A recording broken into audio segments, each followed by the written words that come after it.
vital in getting Stormont back. As the Right Honourable Gentleman knows, the command paper contained a number of measures to strengthen the Union, the East-West Council and Intertrade UK, to name but two. Will the Government faithfully implement all those commitments in the command paper that are designed to strengthen the Union? Well, I can say to the Honourable Gentleman, as he knows, when we were in opposition, we supported the two statutory instruments, the humble address. We will set up the independent monitoring panel. And we have recently had a success in developing our relationship with the European Union over dental amalgam, where the new government has secured a 10-year derogation, which has been widely welcomed by the parties in Northern Ireland. Yes. Right, we now come to Sammy Wilson. Number 2, Mr. Speaker. With permission, Mr. Speaker, I will answer questions 2, 10 and 11 together. The government is committed to ensuring that Euro 2028 benefits the whole of the United Kingdom.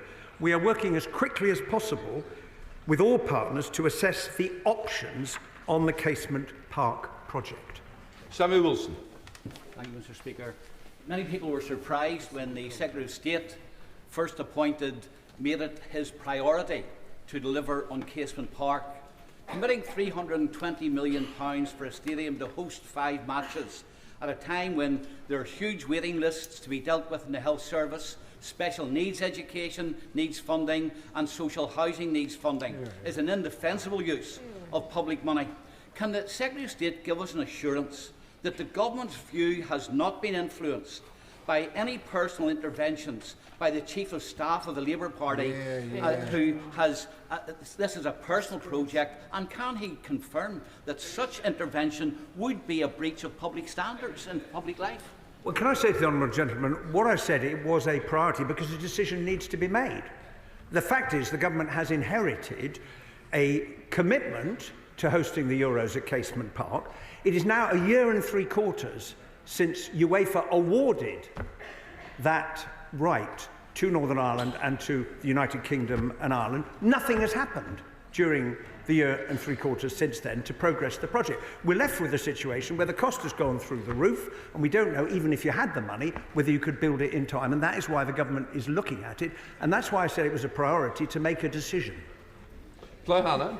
The GAA is overwhelmingly a force for good across our island, and I was pleased to see so many in Britain enjoying the magic of the hurling final via the BBC on Sunday. GAA fans in Northern Ireland, like Northern Ireland football fans awaiting sub-regional stadium funding, have been let down by a decade of storm and dither, by sniping like we've just seen, and by the last government. Had they greenlit the project when they said they would, construction would have been well underway in time for the Euros. Can the Minister give an assurance that Casement will ultimately be built, and that spectacles like we're going to see this Sunday for Armagh will in time be hosted in Belfast? Well, I think we all look forward to wishing well to Armagh in the All-Ireland final. The Executive's committed to the Casement Park project. It's been a commitment for, I think, over a decade now, but it hasn't progressed. Windsor Park got an upgrade, Ravenhill got an upgrade, and it's important that Casement Park is built, which is why I said on my recent visit that one way or another that project needs to be completed. Jim Allister.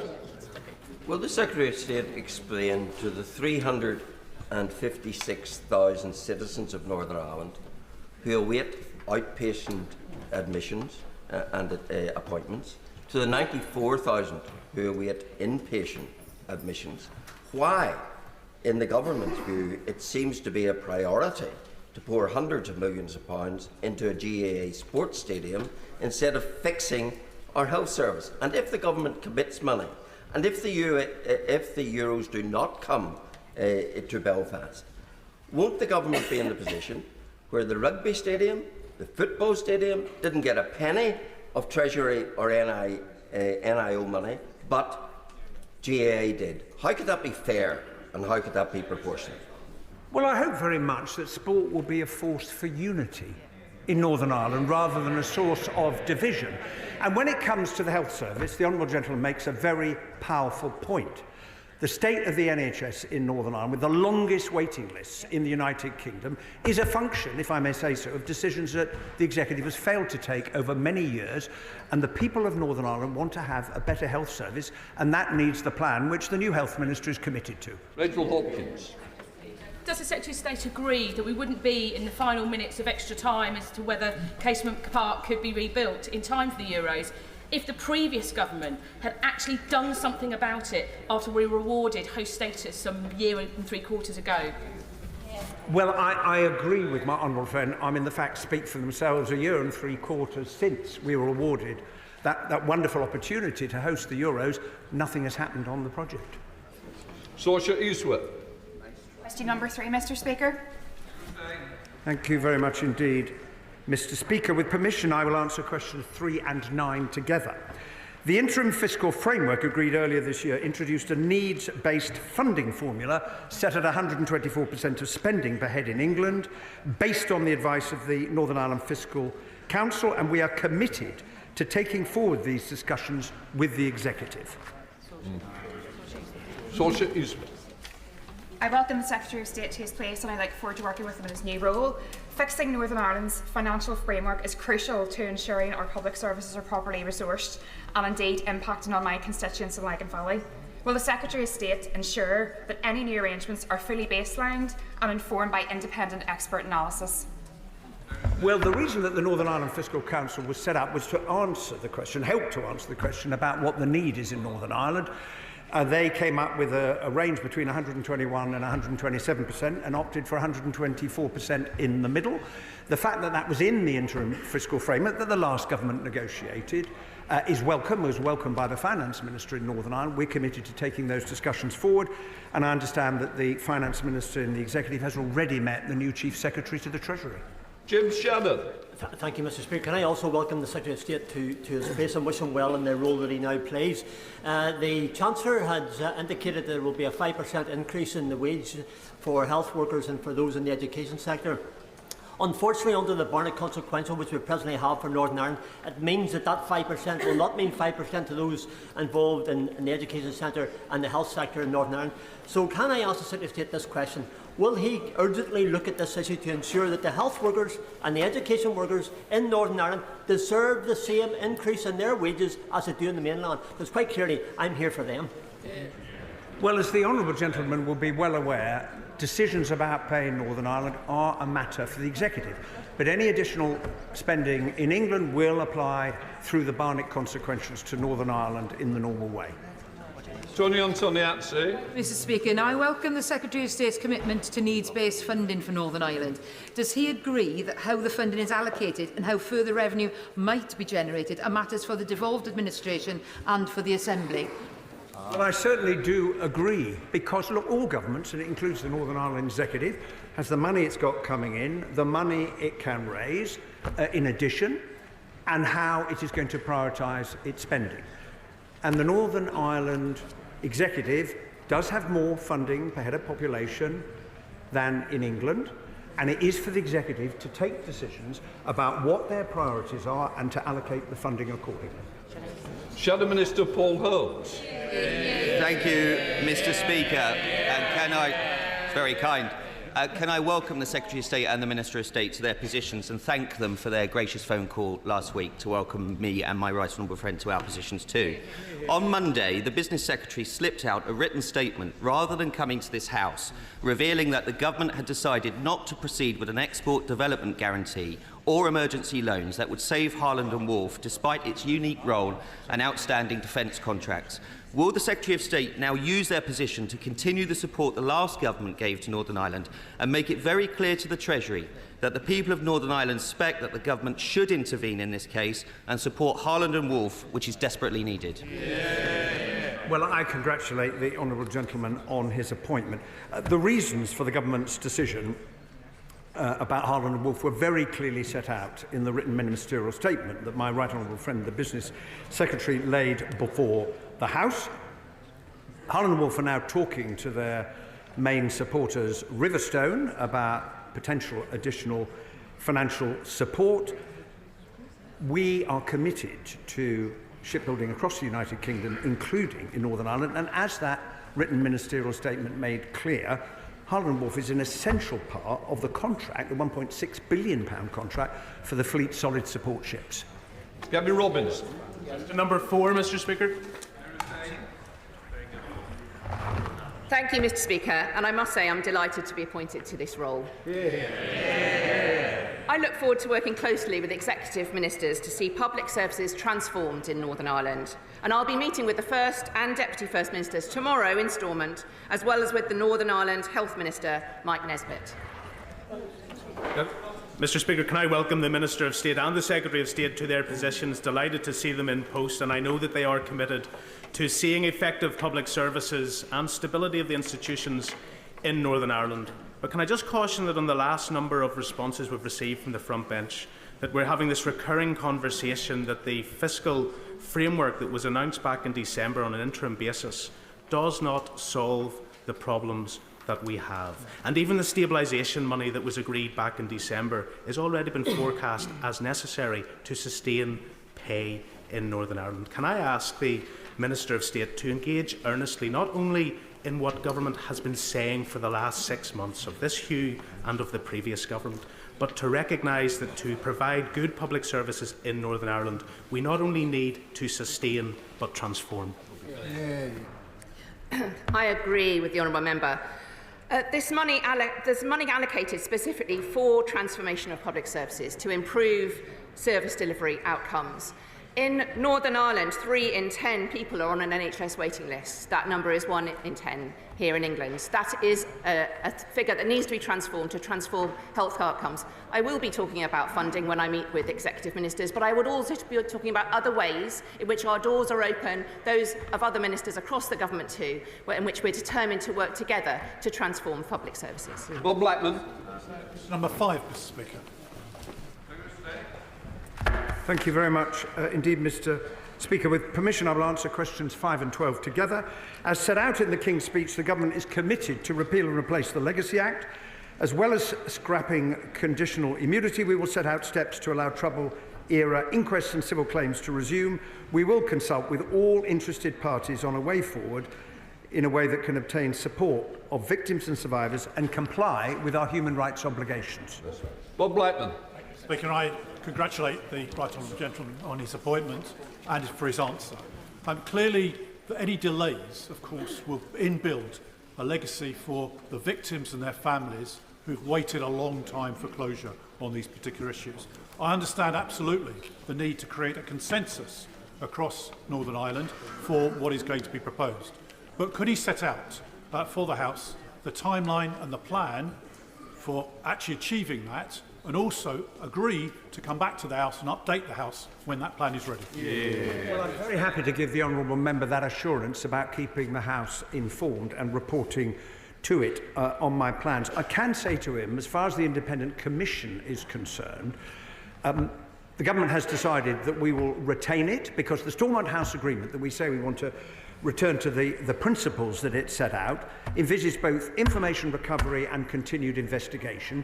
Those two functions are in effect combined in the Independent Commission. I met Sir Declan Morgan yesterday to talk about how that work can be taken forward. The Commission is now open for business and it is available to families to approach to find an answer that many of them have been looking for so long. Richard Holden. Thank you very much, Mr Speaker. The former member for Plymouth Moorview was a very strong advocate for veterans in Cabinet, in government. Can the Right Honourable Gentleman assure veterans in Basildon and Billericay and across the country that any future legislation will protect now elderly veterans from vexatious legal action in the future? Well, I pay tribute, Mr Speaker, to the work that veterans, members of the police and the security services did over many years during the Troubles in trying to keep people safe from terrorism. And I undertake, as part of the consultation I've already set out to the House, to consult veterans' organisations. Lockhart. Thank you, Mr Speaker, and can I welcome the Secretary of State to his position. Can the Secretary of State further outline what discussions he is having with groups and organisations who represent innocent victims, and can he assure this House that in repealing this legislation there will be no pandering to those who were the victim makers? Also, what meaningful engagement he is having with the Irish Government, who oppose the Legacy Bill but have disgracefully refused to deal with the many allegations of state collusion with the Provisional IRA, thinking specifically about the long-awaited public inquiry into the Omagh bombing. Can I say to the honourable member, I discussed the matter with Michael Martin when I saw him very early on after my appointment, and he has expressed the hope that a way forward can be found that might lead to the withdrawal of the interstate case that they have brought. I will certainly engage with victims' organisations, a number of which I met during my time as the Shadow Secretary of State, because I am committed to trying to find a way forward that in the end, if this is going to work, it's got to work for the victims' families, because they're the people who say what went before hasn't given us what we were looking for. Sir Desmond Swain. Sir. Thank you very much indeed, Mr. Speaker. We are committed to implementing the Windsor Framework in good faith in partnership with the EU and taking all steps necessary to protect the UK internal market. We are also looking to negotiate an SBS veterinary agreement with the EU, which could help. Commit to all the provisions of the Safeguarding the Union agreement. I already set out my answer to that in response to his honourable friend who speaks from the front bench. We are taking those commitments forward. But I would also point out to the honourable gentleman that it is by working in partnership with the European Union we can make progress, and what was achieved recently on dental amalgam is a really, really good example of precisely that. Dr Neil Hudson. Number 7, Mr. Speaker. I understand how important and urgent this issue is, and I'd like to thank the honourable member for his contribution to the Veterinary Medicines Working Group, the work of which we have committed to continue. There's a grace period arrangement for veterinary medicines that remains in place until the end of 2025 and provides for the continuity of supply to Northern Ireland. The Government will continue to progress the work on this issue as quickly as possible. Thank you, Mr. Speaker. I thank the Minister for her answer. The Windsor Framework secured by the previous government extended that grace period to veterinary medicines in Northern Ireland until the end of December 2025. This includes vaccines and anaesthetics, so it's vital for biosecurity and both animal and public health that access continues. Can the Minister assure the House that the Government will strain every sinew to secure permanent access to veterinary medicines in Northern Ireland? And will they continue with the Cabinet Office Veterinary Medicines Working Group on which I sat that was working so hard to find a solution? I thank the honourable member, and I can confirm again that that Veterinary Medicines Working Group will continue. We recognise its importance, and we will continue to work at pace on the long-term solution, because that continuity of supply and knowing that well in advance of December next year is very important. The then spokesperson Wendy Chamberlain. Mr. Speaker, may I welcome the Secretary of State and his team to their place. May I also associate myself with the remarks of the Honourable Member for Belfast South and Mid Down. I can only hope the success of the hurling being shown at the weekend means that the BBC will consider the Shinty Hurling International that takes place every year. I welcome attempts by the new government to continue to rebuild trust with Northern Ireland political parties and also to improve relations with the European Union. It offers that opportunity to reduce frictions in trade between Great Britain and Northern Ireland. So, Mr. Speaker, can the Secretary of State set out what he's doing with ministerial colleagues and other departments to open the doors to securing a veterinary agreement with the EU, which will further reduce those barriers to trade? The Government is committed to working at pace on a long-term solution, including a veterinary agreement. This may change the relationship with the EU and build more trust, and so a bespoke agreement may be needed, but we are working at pace to secure this. Dr Alison Gordon. Question number 8. Mr. Speaker. Thank you very much indeed. With permission, Mr. Speaker, I will answer questions 8 and 14 together. A fortnight ago, the Minister and I met the Taoiseach Michael Martin in Hillsborough, where we discussed strengthening relations between our two governments, given the importance of our relationship with Ireland. The Prime Minister and the Taoiseach also held a bilateral meeting ahead of the European political community last week. Dr Alison Gordon. Thank you, Mr. Speaker, and may I also thank Secretary of State for his answer. Duchess China, which I believe, Mr. Speaker, are the suppliers of your very excellent commemorative China service, is based in my constituency, Stoke-on-Trent South. The Republic of Ireland is an important export market for the company, and Northern Ireland is an important part of its domestic market. Can the Minister tell us how relations across the Irish Sea and Northern Ireland island borders be enhanced for the benefit of companies like Duchess China? Well, I congratulate my honourable friend on the company that she mentions and the products that it produces. We are committed to protecting the integrity of the UK internal market so that great firms in Great Britain and in Northern Ireland are able to sell right across the United Kingdom and internationally. And for Northern Ireland in particular, it has extraordinary opportunities and so much potential, which we now need to build on. One of the most important contributions the executive can make is to ensure executive stability, because that's what investors are looking for. Emily Darlington. Can I congratulate the very honourable member on his position and hope that he will be able to rebuild those relations that have been strained through the Brexit process. I'd like to ask my question very much like my colleague about small and medium-sized businesses in Milton Keynes Central that have had to go under because of the additional paperwork and other restrictions through our strained relations now with the EU. Can he confirm with me that he is talking to the Irish government and others about how we reduce those barriers to trade? Well, there is no doubt that the change in our trading relationship with the European Union has brought additional costs and paperwork for businesses, whether they are selling to the EU or into Northern Ireland. The Windsor Framework is the means by which we are trying to manage that. And I supported the Windsor Framework, negotiated by the previous government, because it represented an important and a significant step forward. But the reason why we have to continue to implement it is because if we're going to get the Veterinary and SPS agreement and other agreements we are seeking with the European Union... We've still got others. Thank you, Mr. Speaker. The Anglo-Irish agreement is absolutely vital, and the meeting between the Prime Minister and the Taoiseach was to be welcomed. Prime Ministerial diaries become very full. Will he use his good offices to make sure that that dialogue between Taoiseach and Prime Minister continue, to build on that relationship, to see it flourish still further? I can indeed give that assurance, and my right honourable friend has agreed there will be an annual summit. Final question, Gregory Campbell.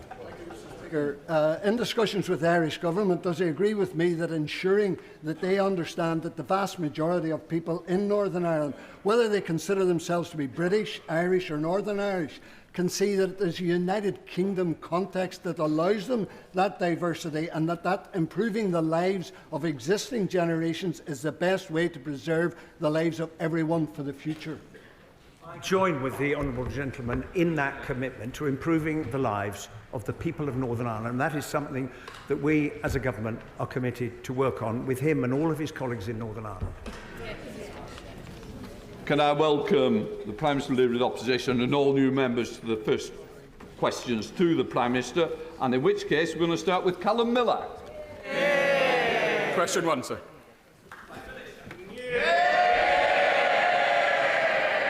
Thank you, Mr. Speaker, and I know the whole House will be shocked by the news that a soldier has been attacked in Kent.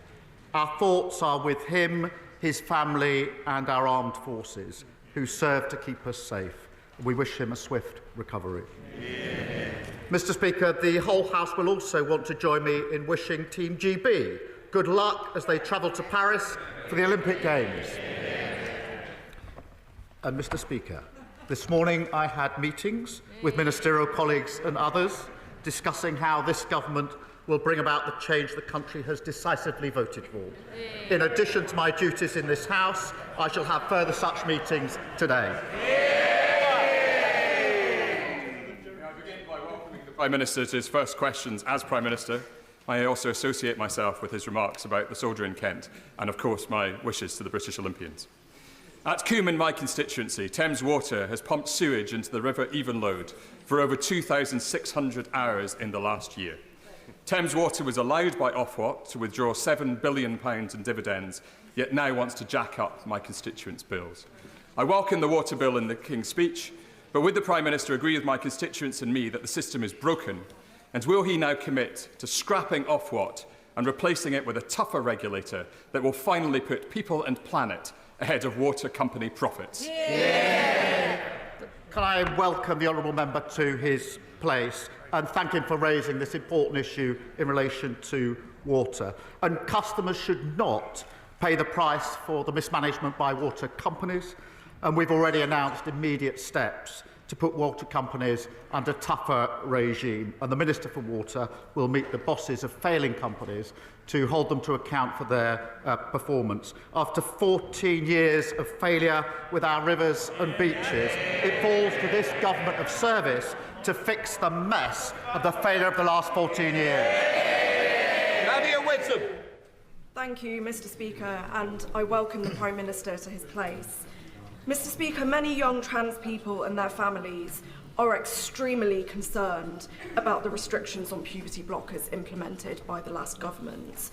One of my constituents, a parent of a trans child, told me, "I'm so worried about my child.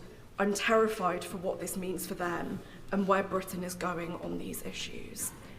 Will the Prime Minister meet with young trans people, their families and organisations supporting them, so that he can hear why they feel so strongly that these restrictions must be reversed? Can I welcome the honourable friend back to her place? Our guiding principles must be the well-being of children. And this is a serious government, and we will approach that question with care, not inflammatory dividing lines. The CAS review was clear that there's not enough evidence on the long-term impact of puberty blockers to know if they're safe. And the Health Secretary will consult with organisations supporting young people and families, and I will ensure that there is a meeting with her and the relevant minister as soon as that can be arranged. Now come to the Leader of the Opposition, Rishi Sunak. Thank you, Mr. Speaker. Can I join with the Prime Minister in expressing my shock at the attack on a British soldier? Our thoughts are with him and his family as we wish him a speedy recovery. And I also join with the Prime Minister in his warm words about our Olympic athletes. I've no doubt that after years of training, focus and dedication, they'll bring back many gold medals. Although, to be honest, I'm probably not the first person they want to hear advice from on how to win. But I'm glad in our exchanges. I'm glad, Mr. Speaker. Mr. Speaker, I'm glad in our exchanges so far we have maintained a cross-party consensus on important matters of foreign policy. And in that spirit today, I wanted to focus our exchange on Ukraine and national security. The UK has consistently been the first country to provide new capabilities to Ukraine, such as the long-range weapons that have been used so effectively in the Black Sea. Now, those decisions aren't easy, and I was grateful to the Prime Minister for his support as I made those decisions in government. And in opposition, I offer that same support to him. So can I ask that he continues to be responsive to Ukraine's new requests so that they don't just stand still, but can decisively win out against Russian aggression? Can I thank the Leader of the Opposition for not only raising the question of Ukraine, but doing it in a way which can maintain the unity across this House, which has been so important to the Ukrainian people. And I can assure him that we are, of course, talking to Ukraine about how they deal with the Russian aggression that they are facing, have been facing for many, many months. And I will continue to try to do that in the way that he did, which is to reach out across the House to share such information as we can to maintain the unity that is so important. I thank him for that response. Now, I also found that one of the UK's key roles as Ukraine's closest ally is to encourage other countries to follow our lead in providing new military capabilities. And in that vein, when he saw Chancellor Scholz recently, I'm sure he thanked him for the considerable air defence that the Germans are providing the Ukrainians. But did he also raise with him the issue of the Germans perhaps providing long-range missiles, just as the UK, America and France have now done? I had the opportunity in Washington at the NATO Council to talk to our German counterparts. There was a strong theme there on Ukraine, discussed with all of our allies, and part of my message was to urge all of our allies to provide further support where they can to the Ukrainian people, and that was well received, and there was unity coming out of the NATO Council. That's what we must all do. I'm glad to hear the Prime Minister raise the NATO summit as well, because I very much welcome the message that came out loud and clear from that summit, and indeed the Prime Minister's words from the dispatch box on Monday about Ukraine's irreversible path to NATO membership. And so does he agree with me that fatuous Russian claims on Ukrainian territory must not act as a block to Ukraine joining the NATO defensive alliance? I wholeheartedly agree, and it is for NATO allies to decide who is a member of NATO, formed 75 years ago, proud and probably most successful alliance that's ever been formed, and that's why it was really important at the summit that we were able to say there is now this irreversible path to membership. That's a step forward from a year ago, and President Zelensky was very pleased that we'd been able to make that successful transition. The opposition. Thanks to the complex legal and diplomatic work that the UK has led over the past several months, together with our allies Canada and America, the Prime Minister will, I hope, now find that there is a sound and established legal basis to go further on sanctions and seize Russian assets and use them to fund Ukrainian reconstruction. Now, that work has taken time, but I hope he is able to take a look at it, and can he confirm for the House that this work is something that he will take forward, because if he does, I can assure him that the opposition will support him in doing so. Again, I'm grateful for this opportunity to say how united we were on the question of sanctions across this House. The use now made of what has been seized and frozen is an important issue on which I think we can move forward. And I know the Chancellor is already beginning to have some discussions about how we can take more effective measures. Again, I will seek to reach out across the House as we do this important work together. I very much welcome the Prime Minister's response, but I also welcome both his and the Defence Secretary's recent emphasis on the importance of the Tempest fighter jet programme. It's a crucial sovereign capability, as he mentioned, and important for our alliances with Italy and Japan. Furthermore, however, other countries also wish to participate, and in government we had begun initial productive discussions with our friend and ally Saudi Arabia about their desire to potentially join the programme. So could the Prime Minister confirm that he will continue those initial positive conversations with Saudi Arabia, and again I can assure him that he will have our support in doing so? Well, let me make this absolutely clear. This is a really important programme. Significant progress has already been made, and we want to build on that progress. And I've had some initial discussions, not least in Farnborough, where I was just a few days ago. Leader of the Opposition. Finally, Mr. Speaker, can I just say that in the dangerous and uncertain world that we now sadly live in, I know firsthand how important it is that our Prime Minister can use his prerogative power to quickly respond militarily to protect British national security, sometimes without giving this House prior notice. Now, these are perhaps the most difficult decisions that a Prime Minister can take, and I welcomed his support when I made them. And I want to take this opportunity to assure him of the opposition's support if he deems it necessary to take similar action in the future. So does he agree with me that whilst the use of the prerogative power is sometimes politically controversial, it is essential to ensure the safety and security of the British people? I agree it's essential, and our security is the first duty of government. I was grateful to the Leader of the Opposition for reaching out when action had to be taken to me personally to ensure that I was briefed on the sensitive issues that lay behind the decisions that he had to take. And as I mentioned to him last week, I will endeavour to ensure that we proceed in the same way so that he has access to all the information that he needs to come to a determination, which I hope will be, to be able to support the position that this government takes. Thank you. Thank you, Mr. Speaker, and welcome back. Can I congratulate the Prime Minister on such a positive start to his premiership, and on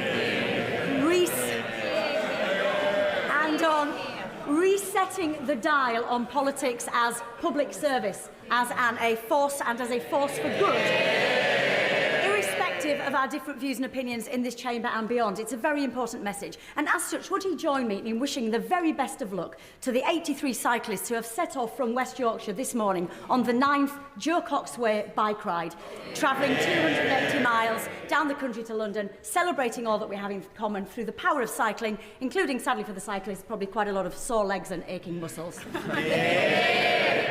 Of course I will wish them good luck. I admire them. I'm not sure I envy them. It's 280 miles.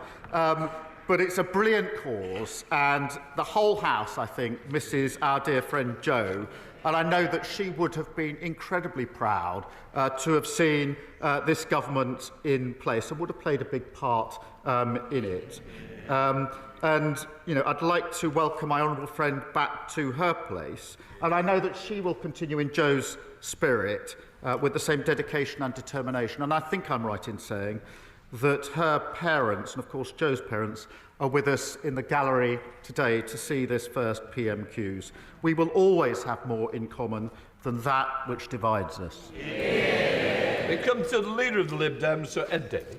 Thank you, Mr. Speaker. And can I welcome the Prime Minister to his place at his first Prime Minister's questions? And can I associate myself and my party with the comments he made about the appalling attack on the soldier in Kent? And our thoughts are with his family and friends and comrades. And can I also associate our side with his comments on Team GP and particularly talk about how we want them to succeed in Paris? The Prime Minister has many messes that he's inherited. One of them is the scandal over the carers' allowance repayments. An example is my constituent, Andrea, who is a full-time carer for her elderly mum. She went back to work part-time, mainly for her mental health, she tells me. She was earning less than £7,000 a year and has been hit by a bill from the DWP for £4,600. But Andrea is just one of tens of thousands of carers facing these repayments, punished for working and earning just a few more pounds than the earnings limit. So will the Prime Minister agree to meet with me and other family carers to try to resolve this matter? Yeah. Can I thank the honourable member for raising this? And he, of course, has been a tireless advocate for carers. And I don't think any of us could be other than moved when we saw the video of him and his son that was put out during the election campaign. He talks about Team GB. I'm glad he's in a suit today because we're more used to seeing him in a wetsuit. But in relation to this issue, look, we have a more severe crisis than we thought as we go through the books of the last 14 years. We must review the challenges. I know they don't like it. They don't like it. There was a reason the electorate rejected them so profoundly. So we'll review the challenges that we face. We do want to work with the sector and where we can across the House to create a national care service covering all these aspects. And we'll start with carers and those that work in the care sector with a fair pay agreement. But I'm very happy to work across the House with all the people that care so passionately about this particular issue. Fred David. The Prime Minister's response. I hope he will look at this matter, though, on carers' allowance. Family carers save the taxpayer £162 billion a year. And if we get this right, many could go back into work. But there's another care crisis that's probably even bigger, and that's the crisis in social care. I'm sure, like me, he's met millions of people around the country, heard about millions of people for whom this is their biggest issue and has been for decades.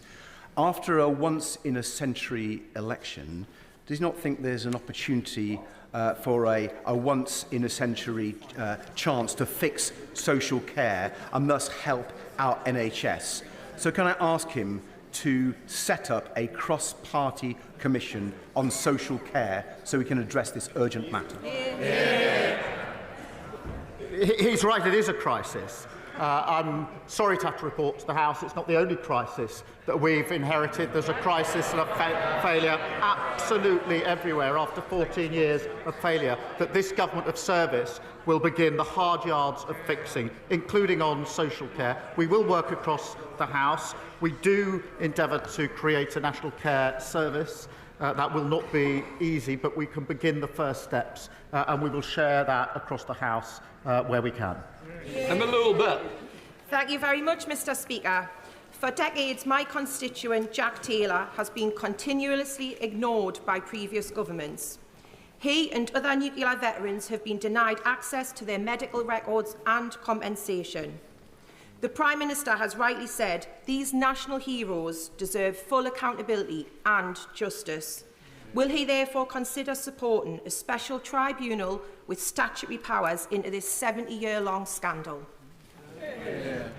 Can I first express my gratitude to the service personnel who participated in the British nuclear testing programme. It is right that I think nearly 5,000 now have got the nuclear test medals in recognition of their service, and the veterans have the right to apply for no-fault compensation under the War Pensions Scheme. And I will ensure on this issue a meeting is arranged for her with the relevant minister. Stephen Flynn. Mr. Speaker, may I again warmly congratulate the Prime Minister on ending Tory rule. In his campaign to do so, he was, of course,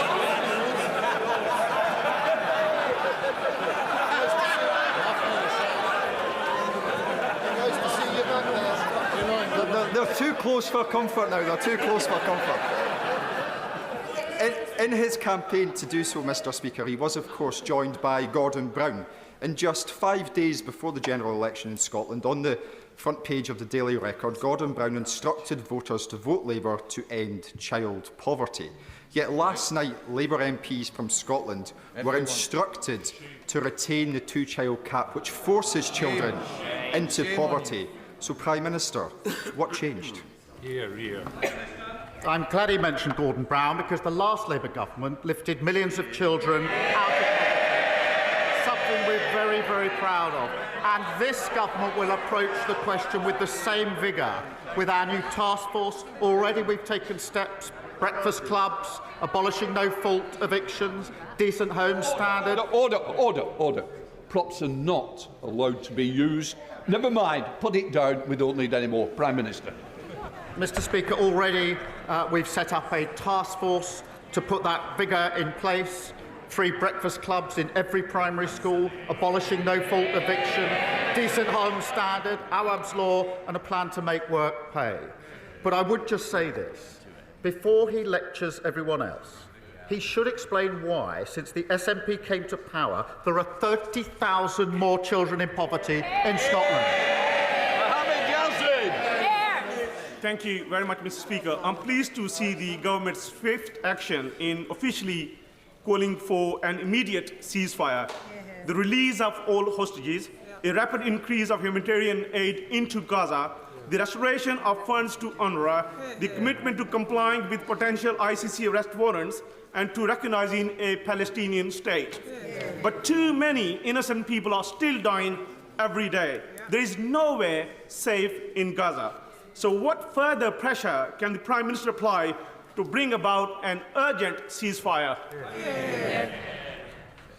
Both the Foreign Secretary and I have set out the urgent need for a ceasefire to Prime Minister Netanyahu.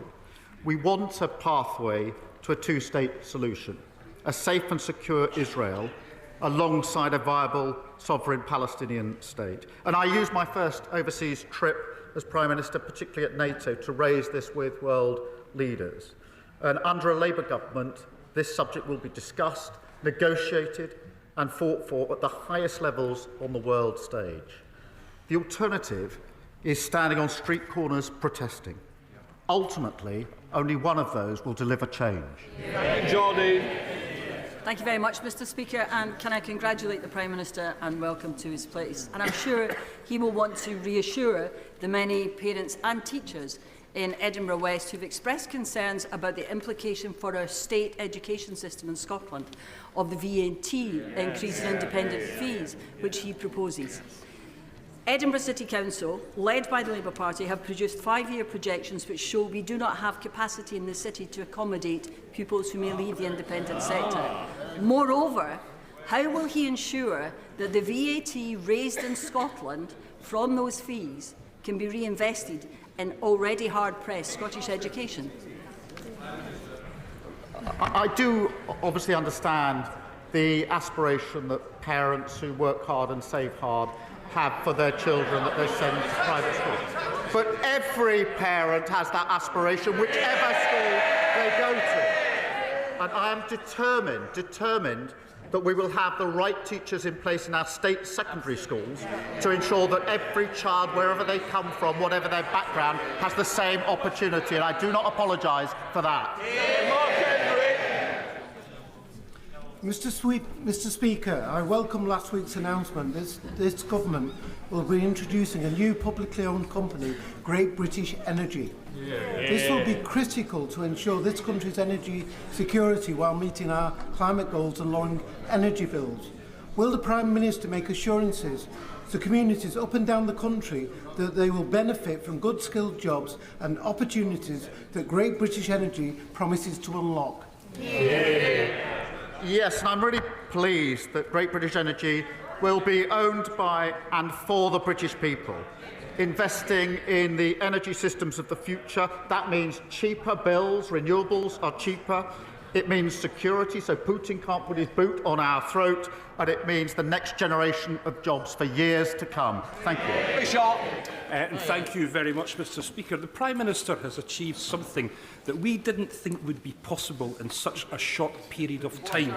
In less than 3 weeks, he has had a significant rebellion and he has suspended 7 of his members of Parliament, all for standing up for child poverty. This from a Labour government. The headlines are awful for the Prime Minister this morning. Poverty campaigners are furious with the Prime Minister. Is his honeymoon over before it's even begun? Having left for the election campaign with quite a significant number of SNP members and come back with a small handful, I really don't think lectures on what the electorate in Scotland are thinking. If you look at I'm very proud of our Scottish Labour MPs on this side of the House. And I simply repeat the point I made to his leader. Perhaps the SNP needs to account for the 30,000 extra children in poverty in Scotland. Thank you. Dan Tomlinson. Thank you, Mr. Speaker. The previous Conservative government cut the funding for the police in London by 1/3, taking £1 billion out of the budgets for London's policing and forcing the closure of both of the police stations in the Chipping Barnet constituency. Does the Prime Minister agree with me on the importance of our police stations and in the need to rebuild local policing? Can I welcome my honourable friend to his place, the first ever Labour MP for Chipping Barnet, and I know he will serve his constituency with pride.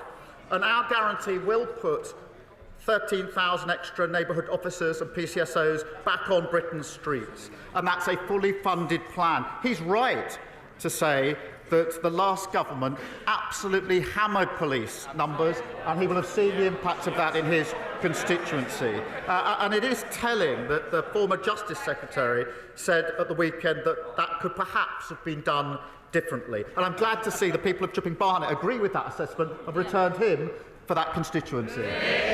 Rupert Lowe. Thank you, Mr. Speaker.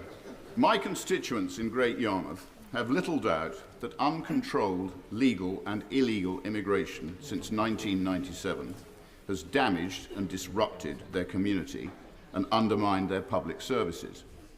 Does the Prime Minister agree that importing millions of people with no thought whatsoever to the brutal consequences has failed our country?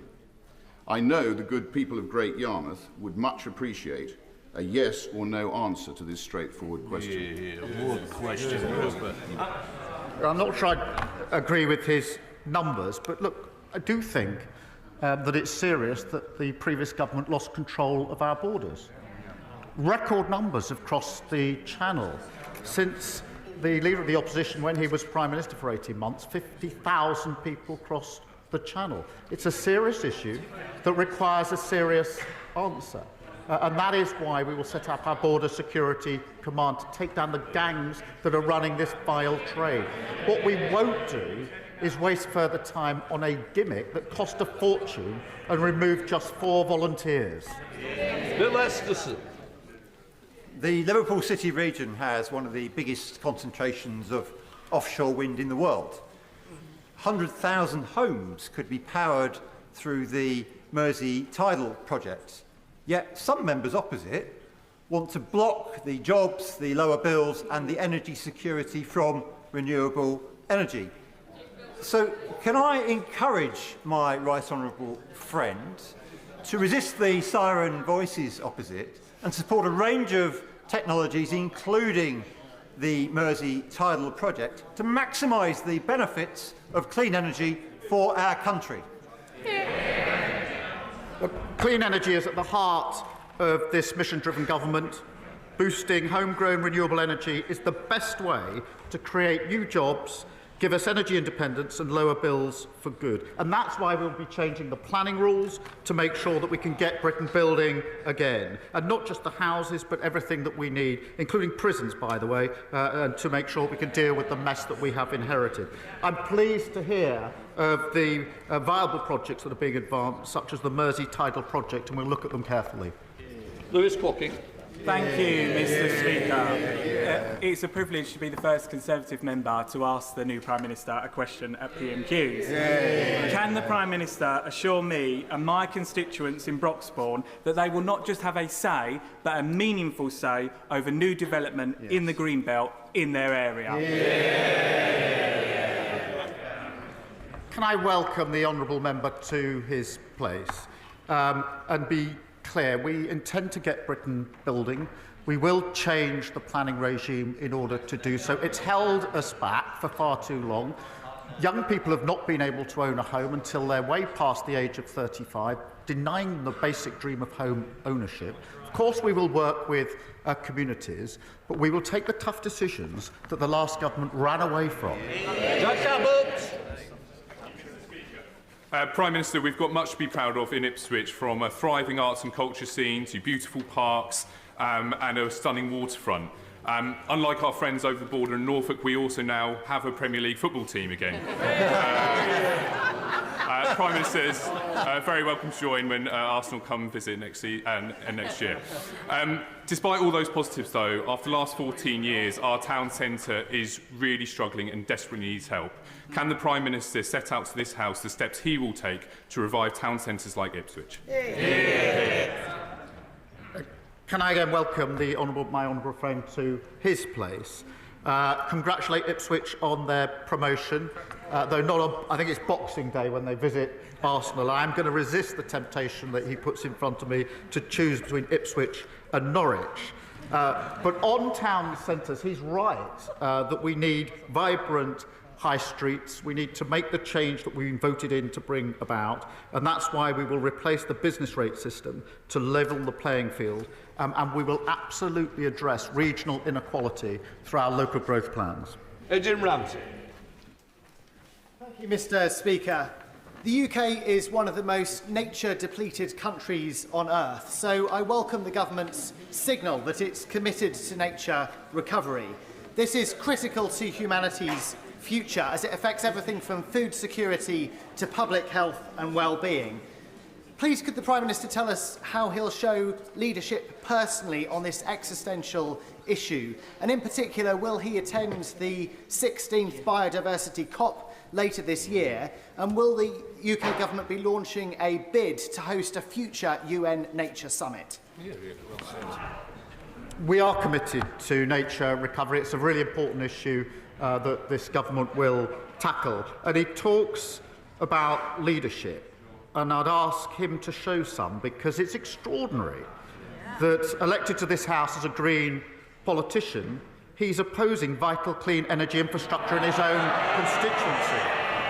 So I ask him, we will put the plans before this House, I ask him to back those plans. John Powell.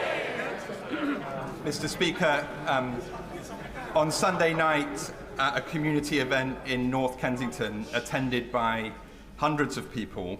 15-year-old Renee Graham was shot and killed in a senseless act of violence, and my heart goes out to his family and the wider community that is feeling anxious, frightened and shocked. Can the Prime Minister ensure that North Kensington gets support from this government at this difficult time, and can he outline what measures the government will take to tackle gun violence and prevent young lives like Renee's being taken in the future? I welcome my honourable friend to his place and thank him for raising this awful case.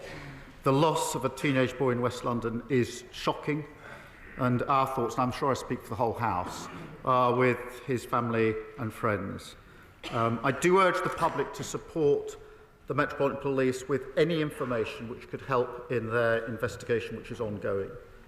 Making streets safer is one of the 5 central missions of this government, and this is a shocking reminder of just how important that mission is. And we have an ambition to drive down this sort of violence in our communities. We do not want interventions like this, as we've had over the last few years, and it is shocking to hear of this particular incident.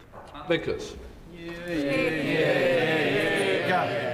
The last government invested massively in Teesside, most recently committing £1 billion to improving transport in our area.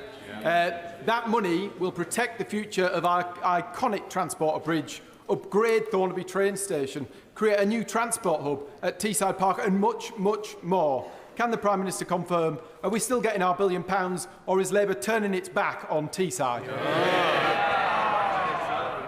Well, he talks about turning its back. I think he's the sole remaining Tory MP in the North East or Teesside. I've already taken an early opportunity to make our commitment clear to the plans that we need for economic growth across the country, working with all the mayors who are in place, including those who wear a different rosette, and that's the way in which we will take this forward. Charlotte Nettles. Thank you, Mr. Speaker. In a week where the National Police Chiefs Council have declared violence against women and girls a national emergency, Sky News has today published appalling accounts of sexual harassment and violence against women paramedics. Can the Prime Minister please update the House on progress towards the mission board to finally tackle this scourge in our society? Well, can I thank my honourable friend for raising this, because it is such a serious issue. And we have made a commitment, a mission to halve violence against women and girls. Mr. Speaker, I know from my own experience dealing with these cases as a prosecutor and subsequently just how hard that will be to achieve. It does mean that we'll have to deliver in a different way. We'll have to roll up our sleeves and do difficult things that haven't been done in the past. And in answer to the specific question, we've started work already on the delivery board, and I look forward to updating her and the House on the progress that we're making on this really important issue. Final question, Sir Roger Gale. Thank you, Mr. Deputy Speaker. Mr. Speaker. Another Freudian slip. The old dog is off the leash. Mr. Speaker, could I first thank both the Prime Minister and the Leader of the Opposition for their supportive policies in relation to Ukraine. Their expressions today will have been of great comfort to the thousands of Ukrainian residents in the United Kingdom who simply wish to return to their lawful homes. Further to the answer given to my honourable friend, the member for Broxbourne, can the Prime Minister tell the House how he's planning reforms which will smother fields in East Kent currently yielding bread-making wheat with houses is compatible with his own Secretary of State for Agriculture's desire to achieve sustainability? Thank you for that question. We have to get economic growth in this country. We've had failure over the last 14 years, and the failure on economic growth has been central to it. There's been failure to build the infrastructure we need, the houses we need, the prisons we need, and I think the whole House can see the consequence of that. We've got prison overcrowding, where emergency measures have had to be taken because the building of prisons hasn't kept pace with the sentencing of those to prisons. We've got housing crisis, where the dream of home ownership for most young people is simply gone under the previous government. To be over the age of 35 before you can get a secure roof over your head of your own is a huge dash of dreams. We're not going to listen to the party opposite. They put their case to the electorate. The electorate rejected them profoundly. And my advice would be, having sat at that dispatch box for 4.5 long years, is when you get rejected that profoundly by the electorate, it's best not to go back to the electorate and tell them that they were wrong. It's best to reflect and change your approach and change your party. That completes questions. We'll let the front benches change over.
On a point of order, Mr. Speaker. Point of order, James Cleverly. Mr. Speaker, the newly elected honourable member for Chipping Barnet, in his question to the Prime Minister, made what I'm certain, is an inadvertent inaccuracy in his claims about the funding of the Metropolitan Police, which is both in absolute terms and per capita the best funded force, and where £62 million was offered to the Mayor of London to fund, which he failed to utilise for lack of recruitment. My broader point is, can advice be given to newer members, or indeed returning members if this is the case, on how to correct the record when they make an erroneous claim on the floor of the House? Well, first of all, I think he's also put on record his views. What I would say is we're not going to continue the debate, and it's up to individual members to correct the record if there has been an error in what has been said. Right, we're now going to move on. Motion number 1, immunities and privileges. I call the Minister to move the motion. Casement. I beg to move, Mr. Speaker, that this House approves the Global Air Combat Programme International Government Organisation Immunities and Privileges Order 2024, copies of which were laid before the House on the 23rd of May 2024. It's my pleasure, as Minister for the Indo-Pacific and the Foreign Commonwealth and Development Office, to respond on behalf of the Government. In December 2022, the UK, Japan and Italy launched the Global Combat Air Programme, known as the GCAP, to deliver a next-generation aircraft by 2035. The Prime Minister reaffirmed the UK's commitment to promoting cooperation and collaboration between the UK and Italy on July 5th, with the Prime Minister of Italy, Giorgia Meloni, and between the UK and Japan on July the 6th, with the Prime Minister of Japan, Minister Kishida Fumio, concurring too in the call with Japan that the security of the Euro-Atlantic and the Indo-Pacific is indivisible. His Majesty's Government is committed to ensuring the security of the Indo-Pacific, working closely with our allies. For the UK, this aircraft will sit at the heart of a wider system, networked and collaborating with a range of wider air, including the F-35 and broader military capabilities. It will use information systems, weapons and uncrewed collaborative combat air platforms to complete the capability. Replacing the capability provided by Typhoon, this system will sustain the UK's operational advantage. In addition, GCAP will attract investment in research and development into digital design and advanced manufacture processes, providing opportunities for our next generation of highly skilled engineers and technicians. The signing of the... I'll continue if he allows. The signing of the Convention on the Establishment of GCAP, International Government Organisation, known commonly as GIGO by the parties of the UK, Japan and Italy, took place in December 2023 and was conducted by the respective Defence Secretaries of the three nations. The GIGO will function as the executive body with the legal capacity to place contracts with industrial partners engaged in the GCAP. Through the GIGO, the UK will lead on the development of an innovative stealth fighter jet with supersonic capability and equipped with cutting-edge technology and facilitate collaboration with key international partners, which raise the profile of the UK's combat air industrial capacity. The GIGO headquarters will be based in the UK, employing personnel from the UK, Italy and Japan. The Chief Exec and the Director posts shall be filled by nationals of different parties according to a mechanism that shall preserve a balance between the parties. Given the nature of the GIGO and an international defence organisation, the Ministry of Defence, with support from the Foreign, Commonwealth and Development Office, has been leading on trilateral engagement and negotiations on this establishment. The Convention, once in effect, will enable closer collaboration between the parties, being the Government of Japan, Government of Italy and the UK Government, and support the development of His Majesty's Government's defence capabilities, stimulated by development of the UK-based headquarters. It will enable further collaboration with key industry partners, with the headquarters supporting hundreds of jobs and working in close partnership with Rolls-Royce, Leonardo UK and MBDA UK, and with hundreds of other companies from across the UK in the supply chain to deliver the GCAP. I'm coming to an end, and then there's 90 minutes for debate.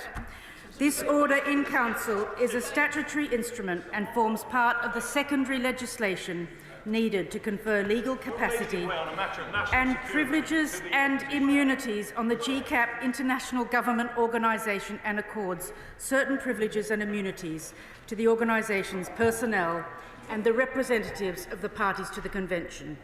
This order was laid in draft before Parliament on the 23rd of May 2024. Can I just clarify, it's not my decision whether to intervene. It is actually up to the Minister. And normally I would say that if a Shadow Secretary of State, normally, but it is also up to the Minister where she does give way. Minister Catherine West. If he wants to say something, I'd be very happy following your advice, Mr. Speaker. I am very grateful to the Honourable Lady. Can she confirm that there will be no delay to the current planned spending this year on GCAP by the Ministry of Defence? This instrument today, to be clear to members, new and old, is the legal framework which the programme will sit within. This hasn't got specific funding recommendations attached to it because it's the scaffolding, if you like, it's the nest within which all the work will happen. This order was laid in draft before Parliament on the 23rd of May 2024, is subject to the affirmative procedure and will be made by the Privy Council once it is approved by both Houses. Subject to approval and ratification, the treaty would enter into force on the deposit of the last instrument of ratification or acceptance of the parties. This is anticipated to be in autumn 2024 to meet the 2035 in-service date. This order confers a bespoke set of privileges and immunities to enable the GIGO to operate effectively in the UK. The Government considers these privileges and immunities both necessary and appropriate to deliver on the interests and commitments that the UK has towards the organisation. I'm not a minister, but I was for 3 years. As he has so much experience in the Defence Select Committee, I'm very happy to take his point.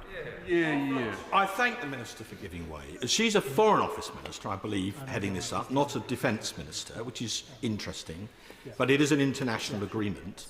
Can she tell the House, because of the threat to the programme from the Defence Review, has she had any representations from the Japanese government or the Italian government, our two other major programmes, to express their concern about any threat to GCAP? The honourable member asks an important question, and I can confirm that this is the legal framework around which the programme will sit. And I can also confirm that the Defence Secretary yesterday met with his Japanese counterparts at the show, and they were able to have further interesting discussions, and I'm sure that he will be able to continue that questioning once he is, I'm sure, once again a member of the Defence Select Committee in the autumn. I'm very grateful. to the Minister for giving way. Many jobs in our constituencies depend on contracts with the Kingdom of Saudi Arabia, which is also interested in GCAP. What conversations have been had with Saudi Arabia around this, particularly in the light of the procrastination by the Prime Minister on this programme, which has been reaffirmed, if I'm honest, by the Honourable Lady today in her remarks? Right honourable and gallant member asks a very important question, but there's been no procrastination. That within the month of being elected, we've got the legal framework to the House of Commons for a debate, and I think that is expediting all the important organisational arrangements so that this programme can proceed at pace. And he talks of procrastination, and I think after 14 years, I'm sure he is a master in procrastination if he was part of the last government. The privileges and immunities conferred on agency personnel and representatives are not for their personal advantage, but in order to ensure complete independence in the exercise of their functions in connection with the GCAP. To be clear, agency personnel have no personal immunity if they commit a crime, and there is a clear carve-out ensuring that they have no immunity in any vehicle incident. These immunities in respect of the GIGO cover immunity from suit and legal process, inviolability of premises and archives, and appropriate tax exemptions and reliefs in relation to its official activities. In respect of the representatives of the parties and staff, the provisions cover functional immunity and an immunity waiver. Additionally, the order also includes an exemption from the legal suit and process immunity in the case of a motor traffic accident or damage caused by a motor vehicle. This is a standard clause included in statutory instruments and treaties providing for privileges and immunities. In conclusion, the support for the GIGO's establishment ensured through this order is a unique opportunity to showcase UK leadership and innovation in the Air Force defence industry on a global stage. Through the GIGO, the UK will lead on the development of an innovative stealth fighter jet with supersonic capability and equipped with cutting-edge technology, and facilitate collaboration with key international partners which raise the profile of the UK's combat air industrial capacity. And Thank you, Mr. Speaker. Can I thank the Minister very much? There's much to be welcome in the Minister's statement today. In an introduction at the very beginning, she referred to a number of aircraft companies across the whole of the United Kingdom who will be involved. My understanding, and maybe the Minister can confirm this, that Spirit will also be aerospace will be involved in that as well. I just want to confirm that that is the case. And if it is the case, it means that when it comes to the jobs and the opportunities that everybody in this great United Kingdom of Great Britain and Northern Ireland will benefit. Perhaps the Minister could confirm if that's the case. Thank you so much. Obviously, the specifics in terms of the supply chain, etc., is not really part of today's order. However, we are aware that it is a very important part of our industrial puzzle, and I'm sure that there will be some knock-on benefits for Northern Ireland, which I know he is a fierce defender of jobs and opportunities for that wonderful place. Let me end by saying the first duty of government is to keep the country safe. Under the government, defence will be central to both the UK's security and to our economic prosperity and growth, including by harnessing the strength of our well-established defence industry.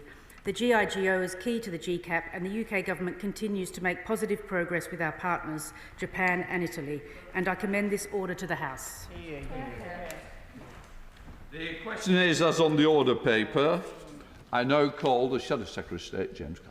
Thank you, Mr. Speaker. Grateful to respond to the statutory instrument. Can I begin by associating the Shadow Defence team with the remarks by the Prime Minister and Leader of the Opposition about this terrible attack in Kent on a British soldier?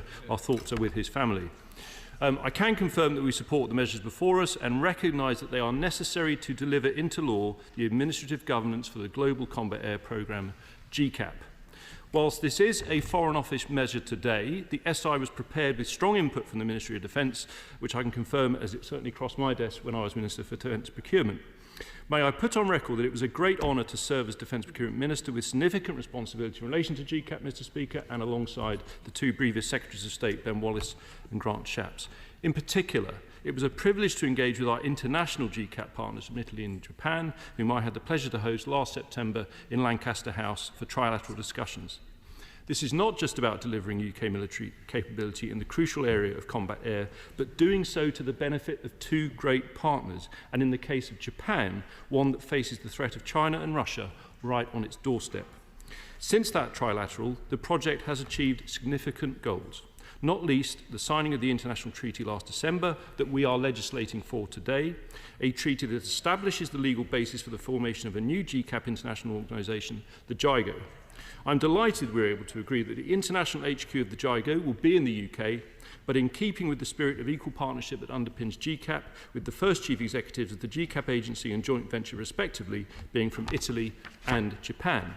As such, the SI before us effectively enables this international treaty to enter into effect, with further important measures on immunity and privileges that are necessary for the effective operation of the GIGO. All that said, Mr. Speaker, while this SI is necessary to deliver GCAP's governance arrangements, it will not directly deliver a single aircraft. Alongside this SI, we need the government to wholeheartedly back the GCAP programme, ensuring that it has the funding necessary to deliver our sixth-generation fighter capability. Indeed, it would be quite extraordinary for the government to ask us as a House to approve these regulations if we were at the same time seriously contemplating scrapping UK involvement in GCAP.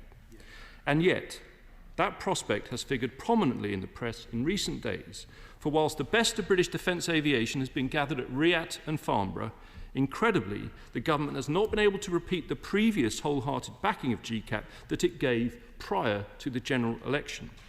In responding to the statement from his predecessor Grant Shapps on December the 18th last year, when he confirmed trilateral agreement for the GCAP treaty, the now Secretary of State said, when he was in my role as Shadow, he said, developing a sixth-generation fighter will ensure that we can continue to safeguard our UK skies and those of our NATO allies for decades to come. It will inspire innovation, strengthen UK industry, and keep Britain at the cutting edge of defence technology. I totally agree with his remarks. Yet fast forward to the present, and as we heard just now at Prime Minister's questions, the Prime Minister is only able to say that the programme is important. Meanwhile, the Minister for the Armed Forces, with great respect, he's on the front bench, and I do have great respect for him personally, when he was asked, he said, it is not right for me to prejudge what might happen in the Defence Review, thus implying that the Defence Review might not continue the UK's commitment to GCAP. So we now need clarity from the government, for Parliament, for industry, for our international partners. We are being asked to approve this SI in turn to deliver a key stepping stone for the GCAP project. So is the government still committed to that project? This is my guess at what is currently happening. I would be truly staggered, Mr. Speaker, if the government were to withdraw from a programme that it has previously given such fulsome support for, not because they are a party that doesn't know a good U-turn, but because that would bring international ramifications that do not bear thinking about, either for the Foreign Office or the Ministry of Defence. Yep. Rather, in my view, it is another department we need to have in mind, one that I also have the pleasure to serve in, which is the Treasury. I suspect the overall question of whether the government is committed to GCAP or not is a red herring. What really matters is whether they are committed to funding it this year, with important spending decisions to be made right now, and they'll be in the inbox of the Secretary of State funding decisions on GCAP, and we want to see them continuing that funding in the years beyond, and we want to know whether they are using this review as a chance to shift spending decisions to the right. It is not unprecedented in the history of the Treasury to work in this way, under successive governments probably, offering illusory short-term savings but causing immediate and lasting pain to the most important conventional defence programme of our time. To be clear, and I mean this, I have the greatest respect for the way the Treasury has to balance the books and be responsible for the nation's finances. I was delighted that the previous government proposed moving to 2%, 2.5%, once it was both affordable, because we were prepared to make difficult decisions to fund that 2.5% by reducing the size of the civil service back to pre-pandemic levels, and also sustainable, because far from this government inheriting what the Chief Secretary has described as the worst economic inheritance since World War II, we did what we promised and only moved to 2.5% once the economic conditions allowed, namely inflation back to target, Mr. Speaker, healthy economic growth, and a deficit heading towards a little over 1% over the forecast period. So that is our clear pathway to 2.5% versus their uncertainty and delay on that pathway, which makes the real difference. To understand the direct, short-term importance of 2.5% and its relevance to GCAP and this statutory instrument, Mr. Speaker, we only need to go back to what the now Secretary of State said in that response, which I referred to earlier, to the statement from Grant Shapps in December. As he went on to say when he was Shadow Secretary of State, this month, the National Audit Office reported on the MOD's equipment plan. It exposed a £17 billion black hole in Britain's defence plans and showed that ministers have lost control of the defence budget. Well, Mr. Speaker, it is not so much that we lost control of the defence budget, rather Vladimir Putin invaded Ukraine and sent inflation soaring all around the world. And in a world that was then in a rush to rearm, inevitably, this context caused an inevitable hit to the costs of major defence projects and materiel. And I personally have never pretended otherwise. But bearing in mind the equipment plan, which is the MOD's forward inventory, sir, is over 10 years, the National Audit Office's assessment of a black hole did not take account of one particular thing, moving to 2.5% by 2030.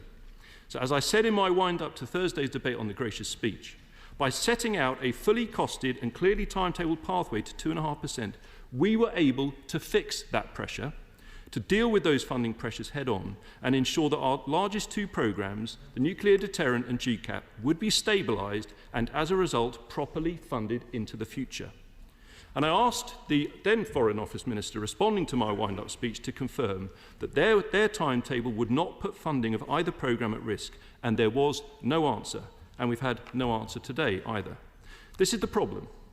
The government can afford to bring forward this SI and continue building the administrative apparatus for GCAP. But we fear it cannot afford to approve the funding requirements for the next stage of actually building the aircraft because of its vacillation on reaching 2.5%. Whereas we are clear on this side that we support the SI on the basis that we are supporting GCAP as a whole, including putting in place the funding necessary to deliver its requirements over the urgent timescale all three member nations require. But this is a key point, Mr. Speaker. To all three nations, GCAP is about pace and timetable. For the UK and Italy, that means replacing the Typhoon before it is withdrawn from service towards 2040, and for Japan, with equal urgency, replacing the Mitsubishi F2. That is why any delay or deferment, whether caused by the lack of a clear timetable to 2.5% or otherwise, is so important and critical. Overall, this is my view, I happen to believe that withdrawing from GCAP now would amount to the equivalent of scrapping the Spitfire programme in the 1930s. It is that serious, Mr. Speaker. But if such an outcome is seriously under consideration, and we know that there are those in government who are hugely sceptical, then for the remainder of my remarks, I want to explain ultimately why we are supporting this SI, because on this side of the House, we believe GCAP is a military necessity that will bring enormous economic and strategic benefits to the United Kingdom. So to start with the military capability argument, Mr. Speaker, if there is one key lesson from Ukraine, it is that in the absence of air superiority, you face the prospect of terrible attritional warfare with huge casualties reminiscent of the worst battles in World War II. Will my honourable friend allow me? I give way to my old friend. I know it's thinking very far ahead into the future, but does he accept that one of the lessons from the Ukraine combat, where we have had to give indirect support, is the importance of maintaining in mothballs, if necessary, aircraft that you've withdrawn from service so they can be made available to allies should they ever face a crisis like this. So when the happy day comes that we have this great sixth generation aircraft, can we be certain that we haven't unduly disposed of their predecessors in case someone else might need them in the future? Well, it's an interesting question from my honourable friend, and I did find whenever I was in front of the Select Committee, and it was always a great joy, Mr. Speaker, and privilege to be cross-examined, particularly by my colleagues on this side. There is always this debate about when you withdraw platforms and when you bring in their replacement, and that will never go away, and I wish the Armed Forces Minister well when he has that unique privilege and experience of going in front of the committee. What I would say genuinely to our friend on this particular point, we have to accept it is a matter of avionic reality, if you like, that the Typhoon will reach the end of its service life, and we as a country have to replace it, and GCAP is key to that with the construction of the new core platform. So whilst investing in the best combat air capability does not guarantee air superiority in the future, it offers us the chance to deny adversaries such potentially deadly freedom of operation by maintaining technological competitiveness. But there are those who say, and I notice in the Daily Telegraph this very day, similar views expressed, why don't we just go off the shelf and simply buy more F-35s? There's even a rumour that some government departments, such as I've mentioned earlier, may take a view along these lines. We must be clear, the F-35, whilst a brilliant and highly capable aircraft, is a fifth, not a sixth generation platform, not optimised for the battle space likely to be attained by the late 2030s, and that the United States, who after all manufacture the F-35, are themselves investing in a sixth generation programme, as are our adversaries, Mr. Speaker. To give it way to him. I commend the Shadow Minister for what he's saying. There's a good focus now, a great focus on the issues of technology and modern technology and our companies and what they're involved with. I know that the Shadow Minister has a tremendous interest in Northern Ireland. He visits there regularly in his role in the former government. Can he perhaps give us some suggestion to this chamber in relation to our Spirit Aerospace in Northern Ireland and their role that they could and will play in the way forward for the future? Thank you so much. Well, I'm very grateful to the Honourable Gentleman, who is an absolute champion of the defence industry in Northern Ireland. He's right. I think one of my last visits was to the Talis factory in Belfast, which, of course, home to the NLAW and to LMM and other key munitions. But in terms of aerospace, the first SME forum I held, Mr. Speaker, as the Defence Procurement Minister, was in Larne in Northern Ireland on Armed Forces Day last year, where Spirit were one of the attendees, and I'm confident they have a strong place in the future of British aviation in the defence sector, as long as we put the funding in place and as long as we keep with the programmes. Having said all this, Mr. Speaker, there must be obviously debate when you're spending this amount of money on a capability, and I do understand why there are those who look at the sums of money involved, the timeframes and so on. And I would just say this as a former procurement minister: I would not support a programme which was purely about such a vast amount of money just for a new core platform to replace Typhoon, just to be clear. Which brings us to what GCAP is really about, and to the Minister's credit, she mentioned this in her opening remarks. One of the last visits I had to a land company, a company manufacturing armoured vehicles for this country, the chief executive I was speaking to referred to the GCAP of land.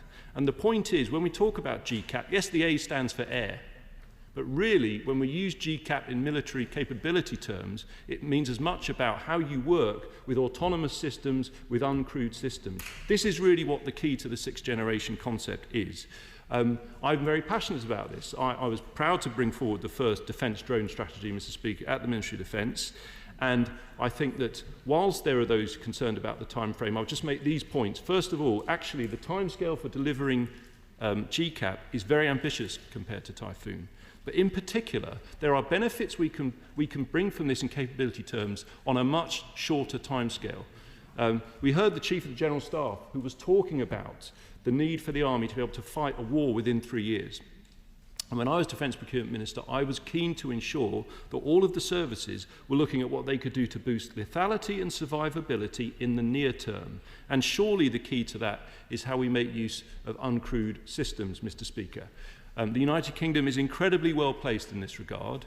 We lead the maritime coalition in respect of Ukraine. We jointly lead it with Norway, where, of course, Ukraine's greatest military success has been naval. It has been to push back the Russian fleet, using what we might describe as innovative weapons rather than traditional, shall we say, naval deployments.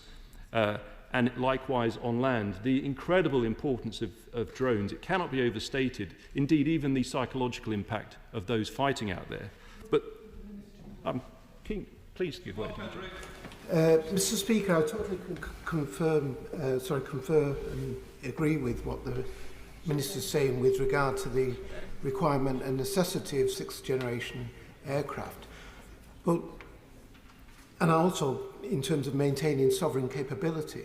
But would he agree with me that it seems peculiar that the Americans themselves are developing their own sixth generation aircraft with Lockheed Martin, the French and the Germans are developing their own sixth generation aircraft as well, and we have forged a strange partnership between the Italians and the Japanese working with ourselves to develop GCAP. Do you think that makes sense in terms of pooling effort and making sure that our allies have at least one good sixth generation fighter aircraft? Well, I'm grateful to the honourable gentleman, but I do not regard it as a strange partnership. All my experience of dealing with GCAP, of meeting my Italian and Japanese counterparts, of meeting particularly industry from all three countries, working so closely together, there's already so much work going on. It is about developing a brilliant platform which is needed by all three nations. I think there will always be a multiplicity of platforms from different countries. I think that's perfectly healthy. And I think what is good about what the honourable gentleman said, he's opened up this point about the debate on sovereign capability, which I will come to shortly. I just wanted to finish on the point of the uncrewed domain and what it means to be sixth generation. Because, could he just very briefly? Of course, it's a pleasure. He was a very good procurement minister. And we liked him at the committee because, crikey, he actually answered the questions. And he'll know from that experience that even the Americans, who have a new thing called the new global air dominance fighter, are struggling to afford that. There have been media reports in the US. They may even cancel the programme because even the Americans can't afford to do everything unilaterally anymore. In light of that, does he believe that a three-way programme represents quite good value for money? Well, my honourable friend, who, of course, we mustn't forget, not only served in the committee, was an armed forces minister, makes an excellent point. And I think, there are those who argue we should go beyond 2.5%. I would argue that 2.5% is still a significant jump for this country. We had a funded plan. And at 2.5%, but crucially and critically, with the pathway we set out, which became an accumulation of significant additional billions of pounds for MOD, that enabled us to afford GCAP, to stabilise that programme. But I just want to make this crucial point on the uncrewed part, because I have to be frank. The uncrewed side of Navy, Army, Air Force, these are not funded programmes. The funding has come hitherto primarily from support for Ukraine. Now that is entirely logical because under the defence drone strategy we're very clear. There's no point now, the Army for example, ordering large-scale drones. They may order them to train with, but the technology is changing so fast. What we need as a country to build, what I set out in the drone strategy, is the ecosystem to develop them, and we are doing that. I said it in my statement on the integrated procurement model, my most inspiring moment as Defence Procurement Minister was visiting a UK SME that was building a drone for use in Ukraine, highly capable platform, but brilliantly was getting feedback and re-spiralling it, as we call it, the very next day, Mr. Speaker. So I just want to make this point that on GCAP, it should be a technology for the whole of defence. It should be a pan-defence technology of how we team with uncrewed systems, how the Navy fights with an uncrewed fleet above the surface and below the surface, for the Army as well, and of course for the Air Force. Just two final points on military capability. There's been a couple of points floating around the press. The first, that the Army somehow is putting out their opposition to GCAP. I find that impossible to believe. The idea, of course, if the Army wants to succeed, it needs the support of the Air Force and so on. And I think that's why an integrated approach to procurement is so important, not single service competition.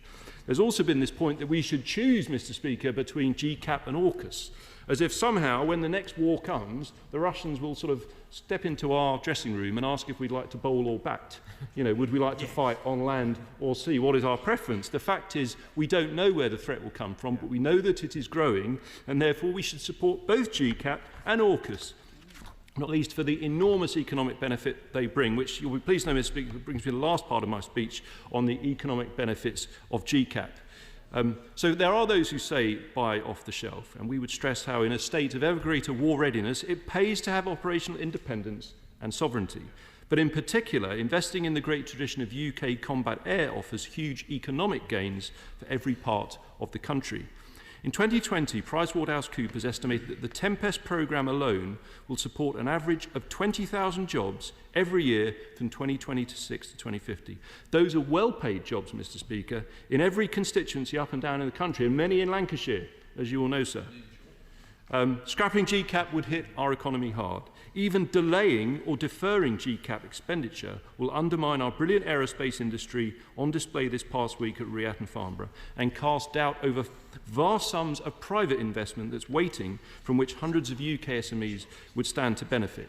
And there was an interesting point raised by the Leader of the Opposition earlier, asking the Prime Minister about export and discussions with the Kingdom of Saudi Arabia. Let me just say it's an incredibly important point. I was clear that in reforming procurement, you have to have exportability at the heart of it. because otherwise industrial supply chains wither. It's as simple as that. The demand from this country is not big enough. This has been the French lesson for many years. That's why they put so much effort into export, and we need to do the same, whether it's GCAP or any other platforms or capability manufactured by the United Kingdom. So to undermine GCAP is to undermine our economy, our future warfighting capability and relations with our closest international partners. The government should instead embrace GCAP wholeheartedly and confirm that it stands by its previous position of steadfast support. Then they should commit to a clear timetable on 2.5% so that we can turbocharge the programme by investing not only in the core platform but in the associated technology of autonomous collaboration and a digital system of systems approach enabling the mass and rapid absorption of battle-space data. To conclude, the best way to win the next war is to deter it from happening in the first place. Part of our overall deterrence posture is to signal to our adversaries of our preparedness to always be ready to outcompete their technology. How can we send that deterrent signal if we have such mixed messages on our largest conventional military programme? We support this SI, we support GCAP, and we support the powerful gains it will give to the United Kingdom's economic and military strength.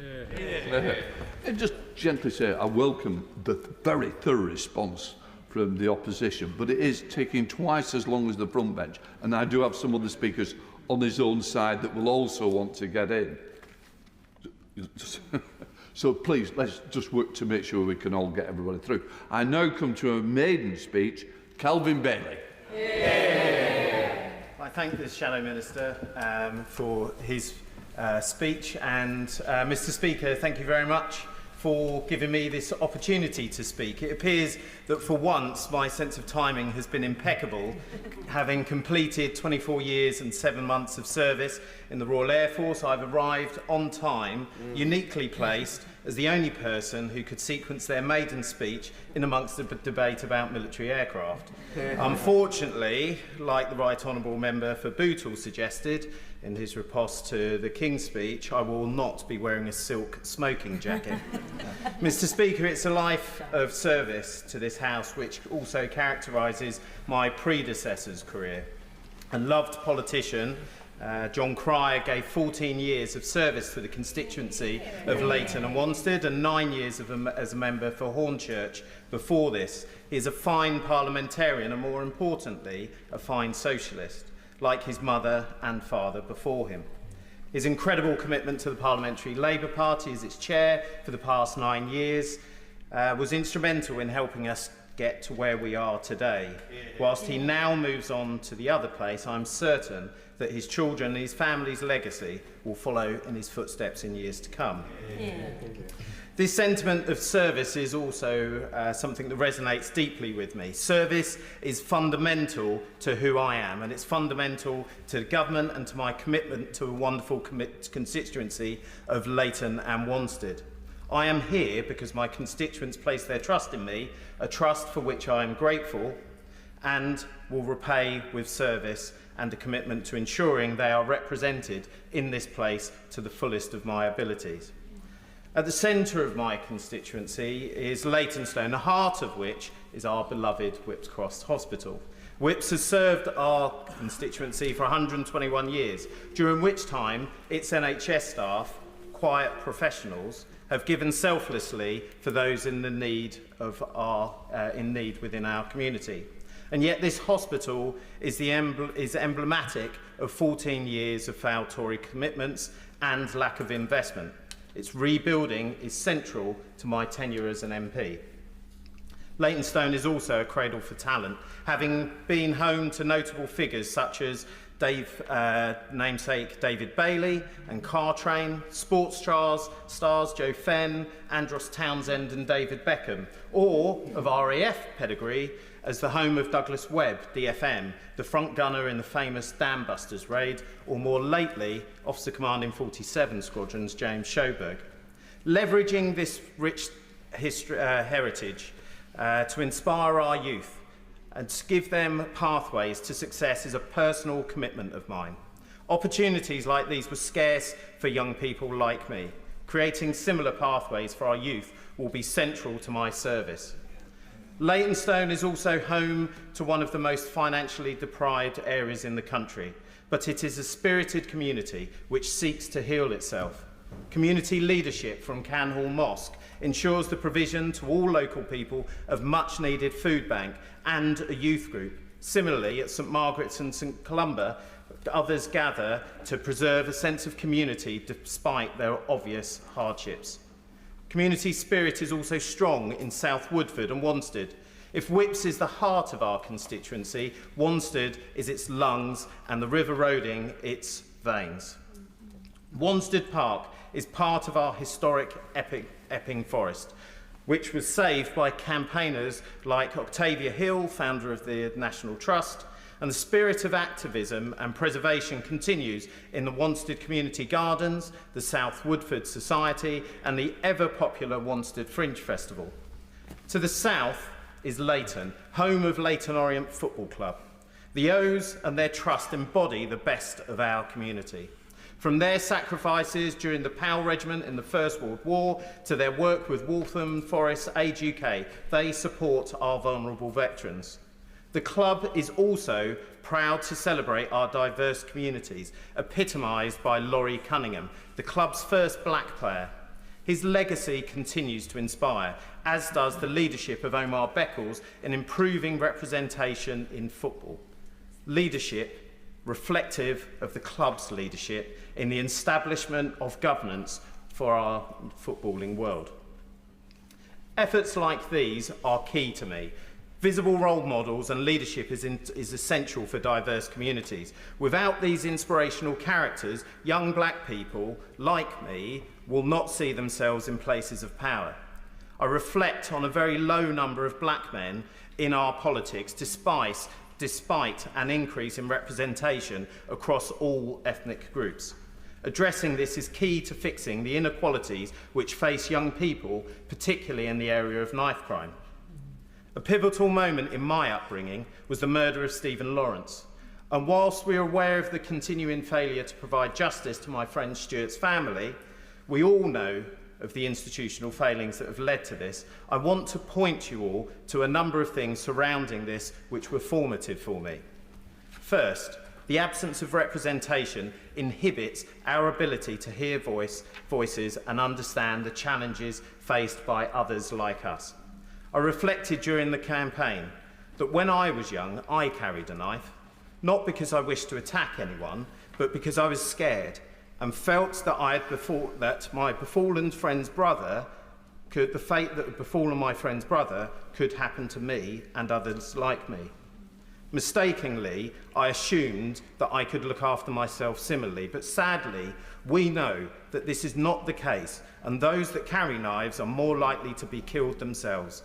We need people like me to translate these experiences into policy. Second, in some ways, and most importantly, I look back with great upset and anger on how this matter was politicised by extreme groups. Our anger and upset was channeled by populists who manipulated us for their own political ends. These voices are present in our House and vocal in our politics, and we must challenge them openly to prevent these issues act as fostering anger, hate and division within our communities. I fear it is our greatest threat to democracy. We must be fundamental in our moderation. We must challenge these behaviours without fear, openly separating them from the underlying issues. Finally, what saw me through this period in my life and through a highly decorated flying career in the Royal Air Force are two things I value the most. First, my friends, and second, my family. My mother and father instilled in me the values and virtues of service and humanity. My sisters shaped me and helped me see the world through the eyes of a woman. My friends shepherded me through school, college and university, and through every difficult challenge in my life. But it is my wife who has supported me steadfastly through a military career and has grown our wonderful family. I love her deeply and will never be able to thank her enough. But the reason I'm here is my service, not just as a member of this House, but to our nation and the RAF. I have chosen to speak in this debate because as a young engineering student, I recall learning of the failings of the Duncan Sands Defence Review, which did deep and lasting damage to our aerospace industry and industrial base. Already we have heard voices which state that our commitment to this programme is a fallacy, but acceptance of this is merely acceptance of a failure to manage defence programmes and the companies contracted to deliver them. It is not GCAP which is a fallacy, but the way we contract and manage such programmes. Our interaction with defence primes must change. We must encourage risk-taking because without it there is no innovation. We must not allow the customer to set and the demand for technologies that the customer itself cannot conceive. We need to be a government that better understands science, and we need an industry that is incentivised with accountability. We have the 6th largest defence budget in the world. We must get our money's worth, and we must make sure that our money leads to our security and not to excess corporate bonuses. It's for this reason why the Armed Forces Minister's remarks about the sanctity of the Defence Review are key. We cannot allow defence to simply be bought out of its overspend. This is an exciting programme with 2 close and valued partners, and the government's Defence Review is critical to this. Yeah. Richard Ford, Lib Dem spokesperson. Thank you, Mr. Speaker, and it is an absolute honour to follow the honourable and gallant member for Leighton and Wanstead. And I should say that he has delivered an absolutely excellent maiden speech. It is an example to every new member and old member of this House that he should set out his love and affection for the place that he lives and the place in which he has clearly spent many happy years. It is obviously a custom in this House to use the term honourable and gallant for somebody who has served. But in the case of the honourable member for Leighton and Wanstead, it has particular resonance because the honourable member received the MBE a decade ago in recognition of meritorious, gallant and distinguished services. He gave a tremendous speech, and I think the whole House will have heard him talk about the importance of a new hospital to his constituency, and will have heard him talk about the scourge of knife crime, his own personal reflections on why it is that young people carry knives. And I think we will all reflect on his thoughts and comments as he makes them in the months and years to come. I would like, Mr. Speaker, to welcome to her place as Minister of State at the FCDO, the Honourable Member for Hornsey and Friern Barnet, and I wanted to congratulate her on the new role at the FCDO. I feel hopeful that, given that she was the shadow in that role for some time, that she has a good understanding of our partnerships, not just in Europe, but in East and Southeast Asia, and that they are safe with her. On behalf of the Liberal Democrats, I'd like to welcome the announcement from this government today that they remain committed to the Global Combat Air Programme. But I also wanted to welcome the presence in the King's speech of this Strategic Defence Review. And reflecting on the speech that we've just heard, it is absolutely essential that we go through a Strategic Defence Review every time we have a serious change of government, as we have after 14 years. And it was encouraging to hear that this will be published soon, within the first half of the next year. Professor Michael Clark points out that this is the 12th Defence Review that will have taken place since the end of the Cold War, and that most have not been very strategic. He says that most of the reviews have been cost-cutting exercises, and that only a couple of them could be described as genuinely strategic. But he goes on, I think this one has an ambition to be more genuinely strategic. I will.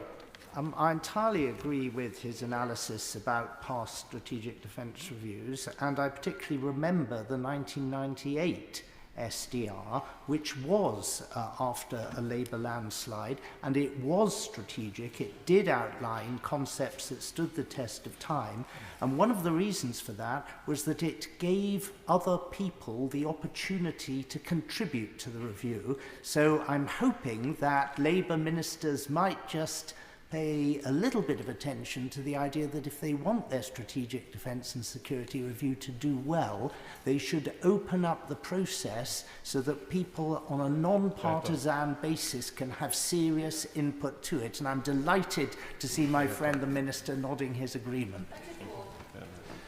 Well, I'm very grateful to the Right Honourable Member for that intervention.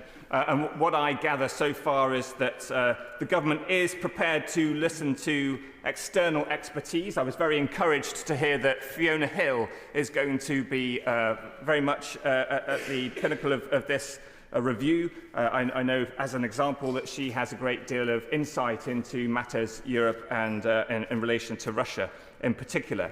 But I think also what this defence review will need to do is to look not only at means, which is what we're discussing today, but at ends and ways. And so that it only comes to thinking about means after thinking about ends and ways. Because the problem with preempting a review and leaping straight into talking about particular procurement programmes is that it only then serves, at this stage at least, to start to raise questions about what programmes haven't been confirmed so far. In the week of the Farnborough Air Show, there have been lots of questions raised about GCAP, or Tempest, as the fighter aircraft will be known in the UK. On Saturday, one headline warned, the RAF jet may never get off the ground. On Monday, a subtitle read, questions are being asked about whether it should be scrapped to save money. On Tuesday, an opinion column warned, the government's silence over the future of the Tempest fighter is deeply concerning. But sometimes it's not just as simple as a question of whether to spend. It's also a question of whether to spend in the near term or the long term, on procuring equipment today or in the future. And there is a trade-off in combat power between the near term and the long term. I appreciate that the government will be seeking to confirm to our allies that GCAP will proceed and will want to be reassuring Italy and Japan. And also offering some reassurance to commercial partners too. And those of us from the West Country look no further than Yeovil to see what a success Leonardo has been for industry in our region, and see that defence exports from Yeovil amounted to 1.6 billion in 18 months. So clearly this does matter a great deal to UK industry. But we do have to think about what else is going on in the commercial space. And we've heard already that there is a European consortium made up of other nations, of France, of Germany and of Spain. The SCAF, this other European consortium developing a fighter jet, is working in parallel. And I think what I would urge the government is to consider whether these systems can be as interoperable as possible. The pyramid open systems architecture that we anticipate will be part of GCAP would do well to be able to speak with whatever SCAF comes up with. Aside from GCAP, the Strategic Defence Review should also consider the UK's existing air capabilities, existing combat air in particular. There are 26 Tranche 1 Typhoon fighter aircraft that are due to be retired from service at the end of next March. And the option remains for these Tranche 1 aircraft to be brought up to the standard of Tranche 2 or Tranche 3. BAE Systems provided the previous government with the structural and avionic modifications that would be required, but the last government chose to not take that up. And instead, the last government intended to put the 26 Tranche 1 aircraft onto a so-called reduce to produce programme to strip them of usable parts for the Typhoon's fleet for its inventory of spares. And I wonder whether consideration also could be given to whether these could become Tranche 2 and Tranche 3 instead. It is already the case that an initial order of 150 F-35 Lightning aircraft was scaled back to 138 F-35. And this was in part to release funding to GCAP. So we can see that there is always this trade-off between thinking about future combat air in 2035 versus what we might need today. Upgrading the 26 Tranche 1 fighter aircraft would grow the UK's Typhoon fleet from 107 to 133. And of course, they won't have the latest air-to-ground capabilities of the F-35, and they certainly won't have the sort of range or payload or stealth capabilities that we will expect of GCAP and of Tempest. But the point is, they would be available soon. And in recent months, we've seen Typhoon intercept Russian long-range maritime patrol bombers north of the Shetland Islands, within NATO's northern air policing area. Now does not seem to be the time to cannibalise Typhoon Tranche 1 for spare parts. I recall from my own service the phrase used in the armed forces that we should deal with the crocodile nearest the boat. In announcing that GCAP will go ahead, I trust that the Defence Review will also appraise those near-term risks in our near abroad, rather than simply carrying on with existing programmes because they are already in train. In closing, I would like to pose 3 questions to the ministerial team. 1, is the GCAP programme still too linked to the assumptions about geopolitics from the 2021 Integrated Review? And is it taking into full account the Integrated Review refresh of 2023, and particularly the Russian invasion of Ukraine? 2, if there is to be a parallel development of GCAP and SCAF by other European allies, can they reassure us that consideration is being given to interoperability, such as in relation to open systems architecture? And 3, if there's not enough money in the pot to upgrade Typhoon Tranche 1, buy more F-35 and develop GCAP, which of these 3 initiatives is the UK unlikely to do? Thank you. Mark Francois. Thank you.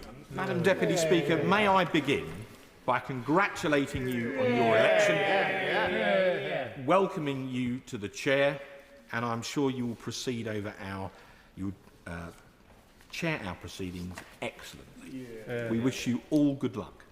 May I also thank the member for Leighton and Wanstead for a very fine, fluent, and at times, if I may say so, poignant maiden speech.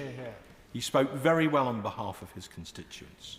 I have it on good authority that when my honourable friend was the procurement minister, he took him on a tour of Bryce Norton and helped to brief him on the A400M, and he's asked me to pass on his thanks. Thirdly, as a former army officer, can I say to a former RAF officer what a great pleasure it is to see the RAF turn up on time. There is indeed a first time for everything. The purpose of the order, Madam Deputy Speaker, is laid out very clearly in the explanatory notes in para 4.1. It gives effect to the convention between the government of the Italian Republic, the government of Japan and the government of the UK to establish the Global Combat Air Programme International Government Organisation, the GIGO, signed on the 14th of December 2023. The convention, as it points out, was negotiated by the Ministry of Defence. So my third welcome now to the Minister of State at the Foreign and Commonwealth Office, and it's good to see her in her place today, but as the convention was nominated by the Ministry of Defence, perhaps if she has time to reply by the leave of the House, she could explain why it's the FCDO and not the MOD that are taking this SI, just for clarity. She also very kindly nominated me for a place on the House of Commons Defence Committee. And as today appears to be a day for people taking up nominations, I will gladly accept that and announce that I'm going to run for that. Secondly, could I just point out also that in the explanatory notes, the policy context for this order is described as follows, and it's important. In December 2022, the Prime Ministers of the UK, Japan and Italy, the Prime Ministers, launched GCAP to deliver a next-generation aircraft by 2035. The signing of the GCAP convention between the partners took place in December 23 and was conducted by the respective defence secretaries of the 3 nations. The GIGO will function as the executive body with the legal capacity to place contracts with industrial partners engaged in the GCAP. And so far, Madam Deputy Speaker, so good. But the reason that this debate today takes on some additional resonance is because we now have a defence review which some people have interpreted as a sword of Damocles now hanging over this important programme.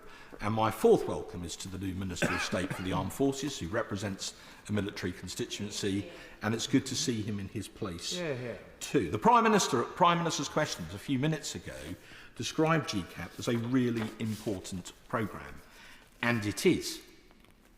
And it was good that he was able to go to Farnborough and to see the mock-up of the aircraft for himself and to receive a briefing.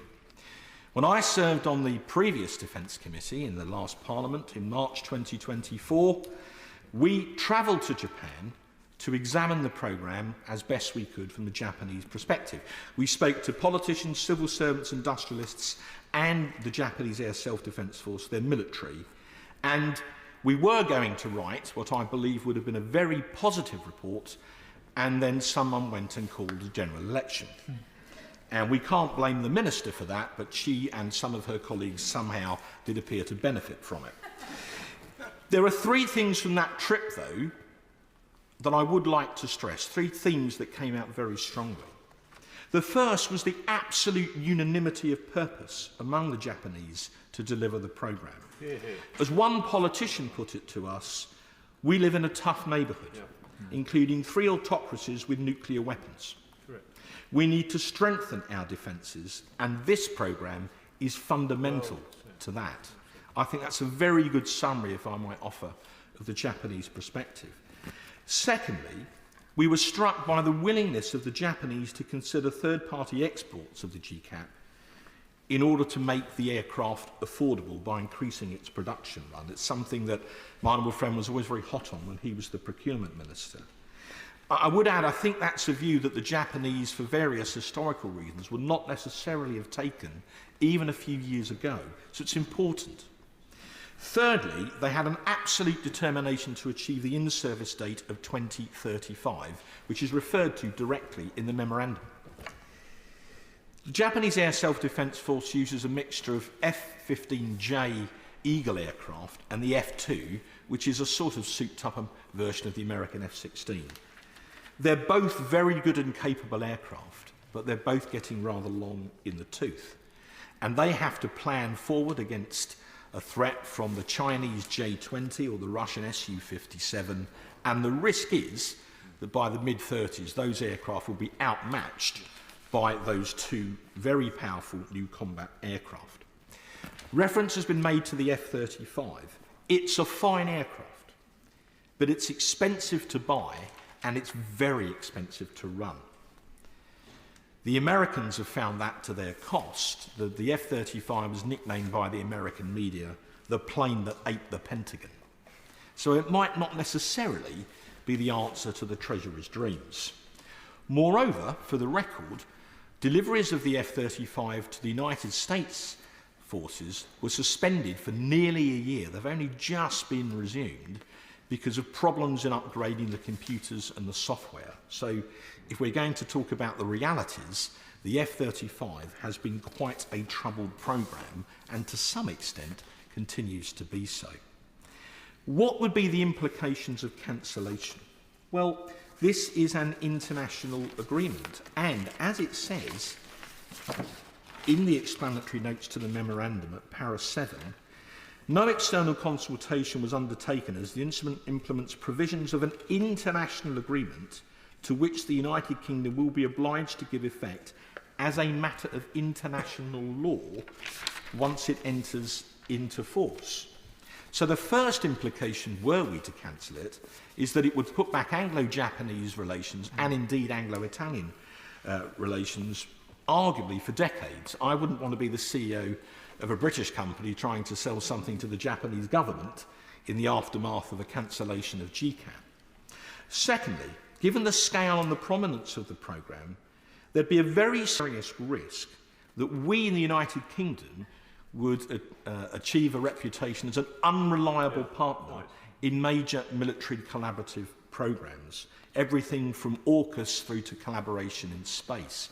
In an era, Madam Deputy Speaker, where things like a 6th generation combat aircraft are so expensive that, even as I intimated earlier, the Americans are struggling to afford one on their own. The reality for us as a medium power is we'd need to collaborate. We'd find it very difficult to find future partners if, on a programme as important and sizable as this, we suddenly were to cancel it for for financial reasons.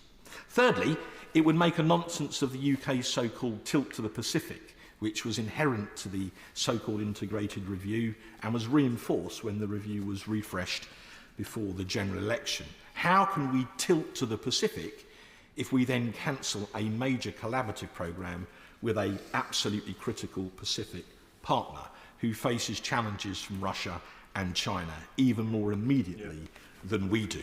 Our name bluntly would be mud in that theatre of operations if we were to do this.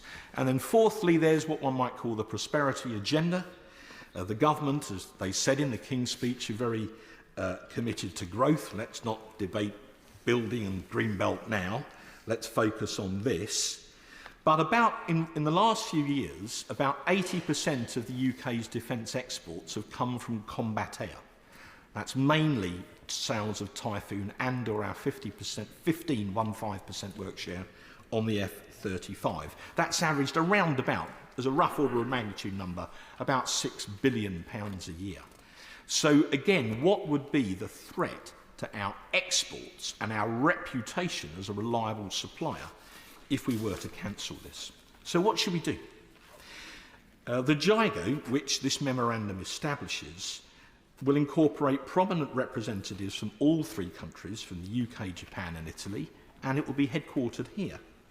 If the programme is to survive, which I strongly believe it should, the JIGO as the management organisation has an absolutely vital role to play. It's going to have to be leaner and less bureaucratic than its predecessor organisations which oversaw the Tornado programme and the Typhoon programme. Two wonderful aircraft with a proud heritage in the Royal Air Force, but everyone, I think, as it were, in the industry would admit that those organisations were a bit too bureaucratic. The JIGO is going to have to be a lot leaner and meaner to get the job done. And the principal industrial partners, BAE Systems, Rolls-Royce, Mitsubishi Heavy Industries and Leonardo, and there are others, are now going to have a real challenge. Historically, the answer on a dilemma like this might have been, look, it's a very complicated programme. It's going to take years to achieve. It all depends how many countries join. It all depends how many aircraft they buy. It all depends on what configuration they go for. Will the Saudis participate? Will they want it built in the Kingdom of Saudi Arabia if they do? There are lots of imponderables, so we'll come back to you in about 5 years' time with a unit price. That won't wash. So one of the first tasks I would submit to the JIGO, working with those industrial partners and the three governments, is to come up with at least a realistic pricing envelope for the programme that the Treasury can then look at and hopefully take a positive view on. If they don't do that, even for this, there can be no blank cheque. Just to conclude, Madam Deputy Speaker, there's no such thing as an uncancelable defence programme, although I still hope for Ajax. But this comes close. To cancel this for short-term financial reasons would be a disaster, militarily, politically, diplomatically and industrially. If it comes down to GCAP or AUKUS or Ajax, then for me Ajax has to go, and I say that as a former soldier. But we need to understand the implications of cancelling this programme and how extremely serious they are. I was a soldier, but the Royal Air Force has an absolutely proud tradition in the defence of this country and its interests, going back to the Battle of Britain and the First World War. When it grew out of the army, I would hasten to say, they need this aircraft. And the Navy. And the Navy, in which my father served for completeness. We need this aircraft. The Japanese need this aircraft. The Italian need this aircraft. The West needs this aircraft. By all means, let's control the costs, but let's keep it. We're not going to scrap the Spitfire of the future. Yeah. Dave Dugan. Thank you very much, Madam Deputy Speaker, and it's a great pleasure to see you in the chair. I look forward to you extending your authority to unruly fourth parties, even if they're new to that role. I welcome this SI, giving as it does effect to the Convention on the Establishment of the GCAP. The GCAP, Madam Deputy Speaker, is not important.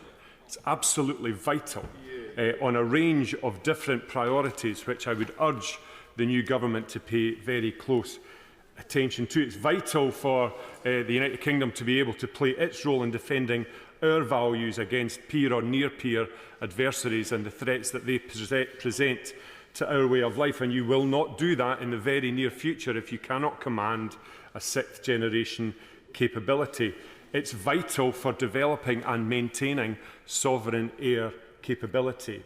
If you had no legacy of manufacturing complex combat air systems, you could not start it. You cannot start that enterprise from nothing. And the flip side of that inevitable truth is that if you allow what you have developed at great cost to the public purse over the last 100 years, you allow not only the legacy of world-leading extraordinary aircraft that have come, civil and military, that have come out of the United Kingdom over the last 100 years, you defeat that legacy, but you also create an extraordinary gap in your ability to defend the realm, the first duty of any government. And it's vital, Madam Deputy Speaker, for the 600 stakeholders in the UK alone who are engaged with GCAP to date, and it's not really even got up to speed yet.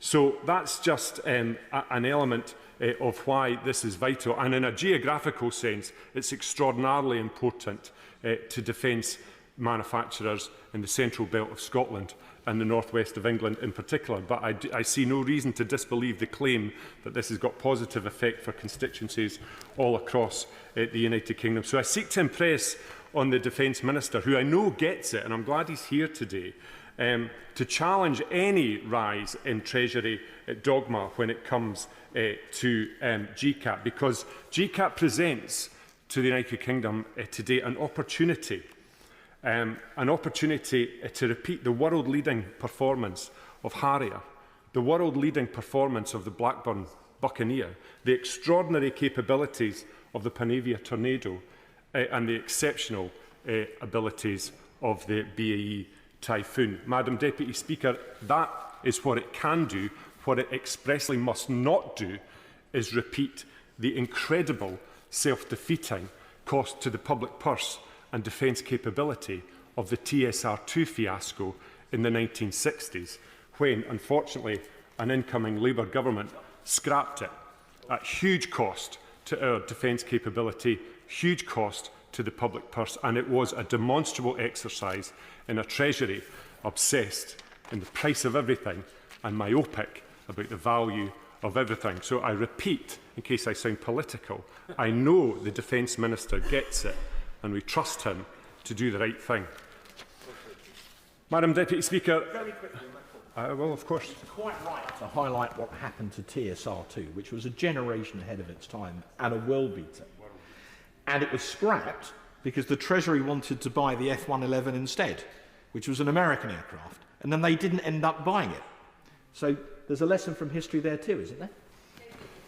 Well, I think if you have, as we have in the United Kingdom just now, taken an extraordinarily complex programme somewhere down the road, the opportunity cost, much less the financial cost and operability cost of turning back on that, must be well set out. And these are the details that the Treasury, I'm afraid, has a history of not really being that interested in. They're more focused on the number at the bottom right-hand side of the balance sheet. But this is far too important to yield to that level of priority.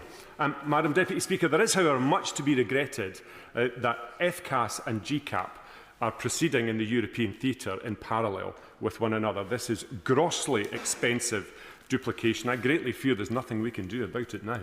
But nevertheless, it's much to be regretted, and I'm not certain that the partners in the competing French-led FCAS programme will be happy partners throughout, but that remains to be seen. And the Minister must make sure the door is left open for any latecomers or laggards that want to get on board with GCAP, and I would appreciate his assurance either today or at a later date of that willing acceptability and acceptance. As it is an FCDO, Foreign Office, Minister, leading today, the one thing that those extraordinary aircraft I listed, Madam Deputy Speaker, did not enjoy was particularly healthy export success. And FCAS must have exceptional export success, because quite apart from the standard avionics engines and airframes that we've got to deal with in conventional, traditional aircraft, this aircraft is a breed apart in terms of its electronic warfare capability. It is a system. It happens to be in an aircraft, but it is a combat system which is extraordinarily expensive. And if the price of that is left to the Italians, the UK, and the Japanese, we will be facing no small measure of difficulty. So in relation to the SI itself, Madam Deputy Speaker, Article 34, paragraph 2 of the Convention makes provisions for host countries experiencing serious balance of payment issues, and I would draw members' attention to the sovereign debt liabilities of both Japan and Italy, and the UK in itself, although that would be the third of that list. Serious balance of payment issues, but it merely seeks, to inform the Minister, it merely seeks to consult on such circumstances. It would be great, be appreciated if we can know what that type of consultation will involve. Further, Article 19, paragraph C of the Convention clarifies that delegates from each party will, funding rather from each party will be set out in further arrangements.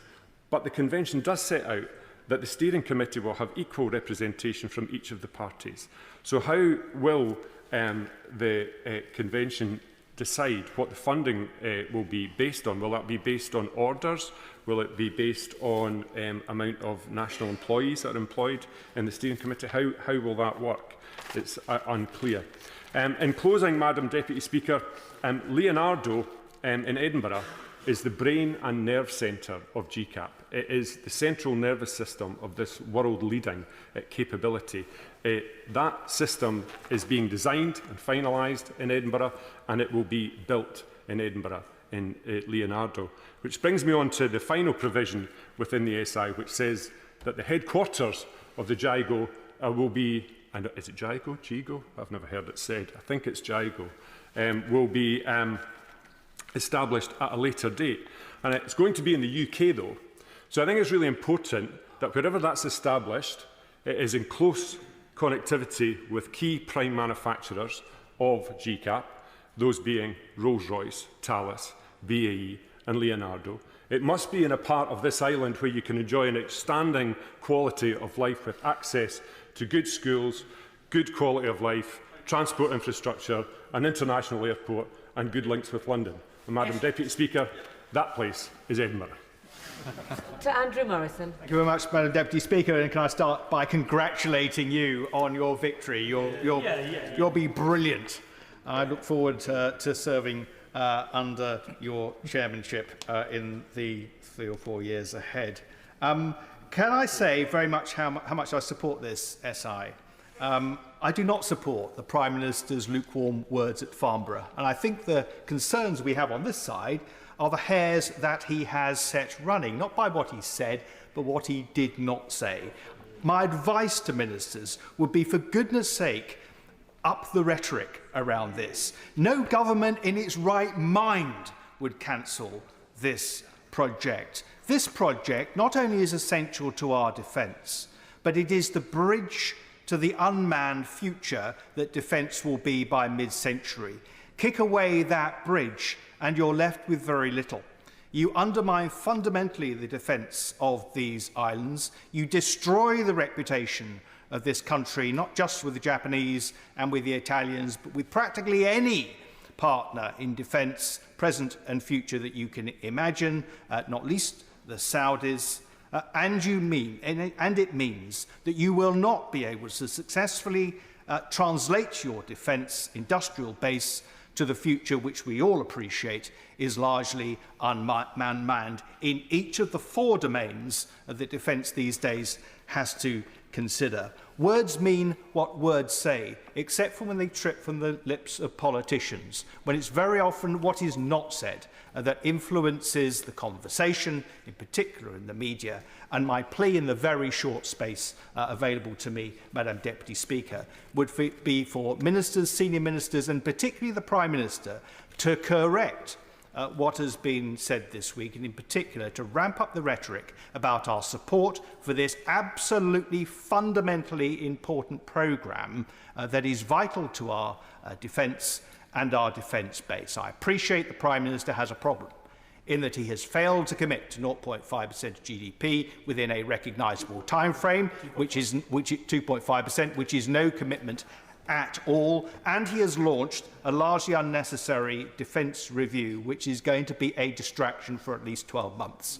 I am confident in the sound good sense of Lord Robertson and Richard Barrons, and I cannot imagine that they will be a party to the cancellation or indeed delay of this programme. Thank you. To respond? Thank you very much, Madam Deputy Speaker, and could I congratulate you on behalf of the government for your accession to the throne, not literally, but to the Speaker's chair. It's actually a gift of the country of Australia to the House of Commons following the 1940s. So, could I also thank my opposite number for today, particularly his comments regarding the dreadful attack on a soldier outside the Kent barracks this week, and thank you for putting that on the record. And could I also thank, in general, all members across the House for their support on this SI without a vote.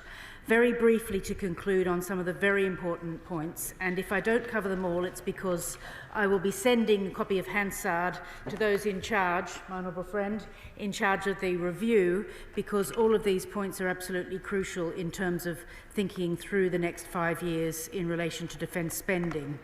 But this, as I did say at the beginning, is definitely the international treaty part of the programme, and therefore I'll be very brief. First of all, could I thank the Right Honourable Member for Raleigh and Wickford, particularly his recommendations from his visit to Japan. There's nothing like visiting a country, getting to know the whole team there to give really good feedback, so I will be passing that on. And we've also had very supportive comments from the member for Strangford, a big plea from Edinburgh for some defence jobs, and that has been heard. From the member for the spokesperson for this SNP, and also could I praise fulsomely Maiden's speech from the member for Leighton Wanstead, who has enormously big shoes to fill. Our friend who's left the green benches and probably gone to the red at some future point, who knows? But you know, he has very big shoes to fill. He has indeed, hasn't he? He has been ennobled, and I loved both his references to growing up, the challenges of knife crime, and how he came through that, and what an excellent role model he is for so many watching these debates today, and also his commitment to value for money, which is certainly an element that I think could be very useful in this particular area that he's interested in. So, in conclusion, one specific question that came up in the debate, Madam Deputy Speaker, was relating to the role of other partners. This particular provision today does name the UK, Japan and Italy because we needed to get on with it. We are the first to do this particular level in our parliamentary process, and then Japan and Italy are doing theirs because of the reciprocity. But after that point, when we're all up to speed, those discussions about further partnerships, I'm sure, will be ongoing. So in granting these privileges and immunities, we will therefore be able to bring the GIGO into force, and in doing so we'll be better positioned to support the achievement of GCAP's programme aims and fulfilment of the government's objectives. We will also be better placed to work with international partners and influence air combat industry as a result. And I hope that today this House will support the order. Right, the question is, as on the order paper, as many as other opinions say aye. Aye. Of the contrary, no. I think the ayes have it. The ayes have it. Thank you. That's great. Thank you. Yeah. We now come to the general debate on education and opportunity. I call the Minister to move. Minister Phillipson. Thank you, Madam Deputy Speaker. And can I just begin by saying what a pleasure it is to see you in the chair, and congratulations on your election. I am grateful for the opportunity to speak today on the mission of the Labour Government to break down the barriers to opportunity. We are bringing change to this nation. But I know that any change we deliver will be done in partnership with our wonderful workforces. So let me take this opportunity at the end of the academic year to thank them for all they do for our children, our young people and our country. And Madam Deputy Speaker, before I go on, I'd just like to say two things.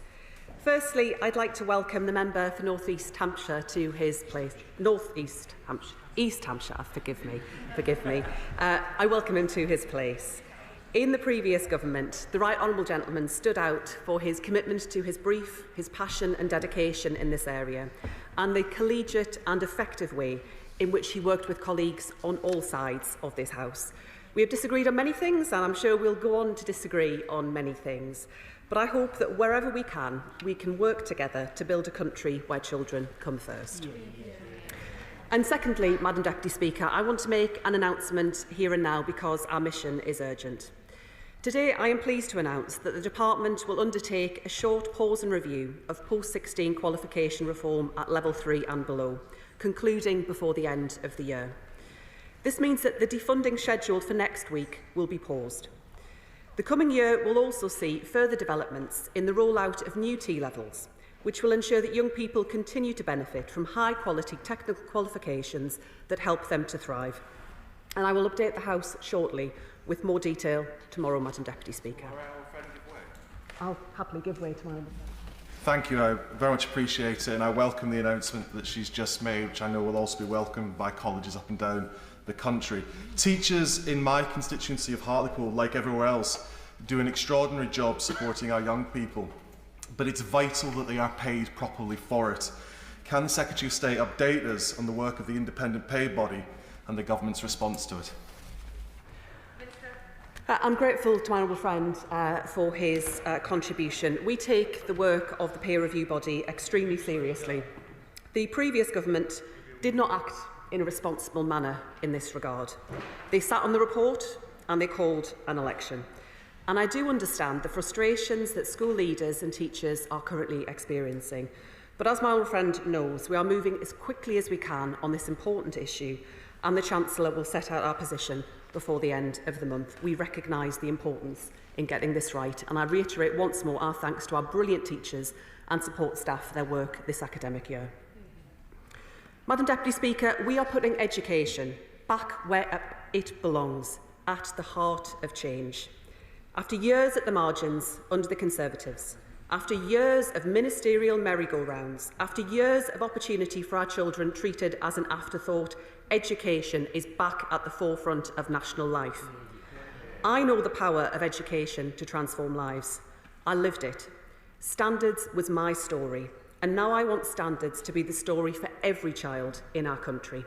Not in some of our schools, but in all of our schools. High and rising standards for each and every child. But for 14 long years, that has not been the story in our education system. And I think often of children born in the months after the Labour Party last won an election some 19 years ago, who entered school in September 2010 in the first autumn of members opposite serving as ministers. By then, the damage had already begun.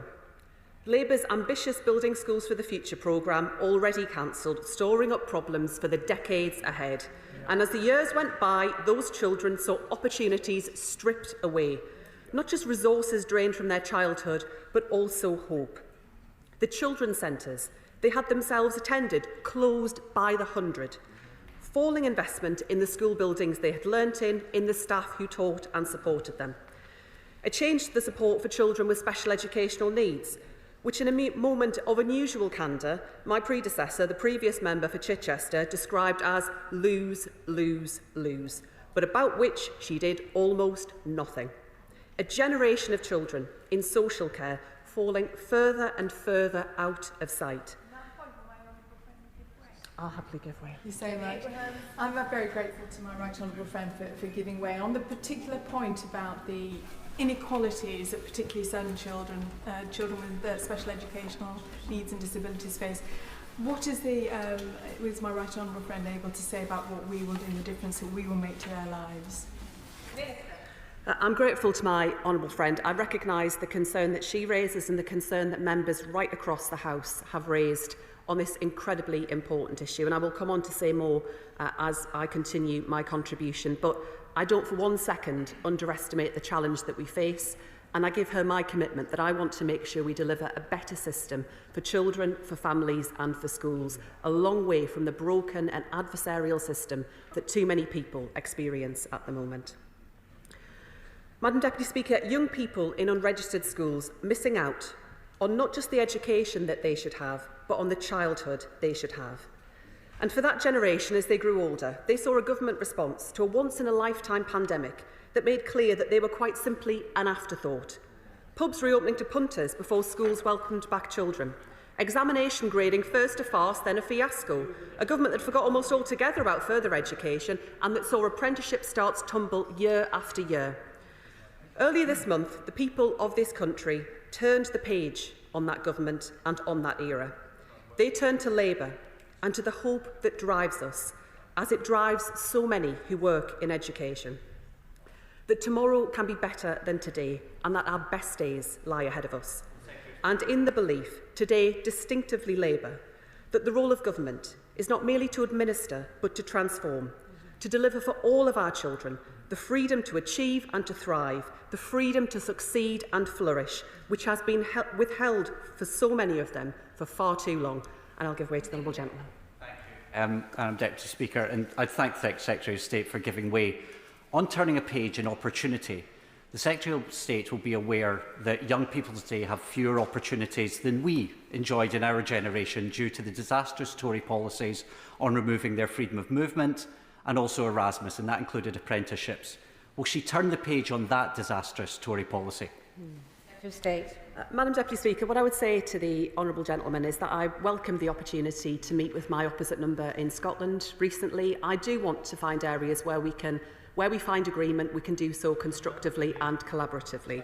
On the specific point that he raises, I'm afraid I cannot give him that commitment. I do want to make sure that all young people have the chance to travel, to learn and to study.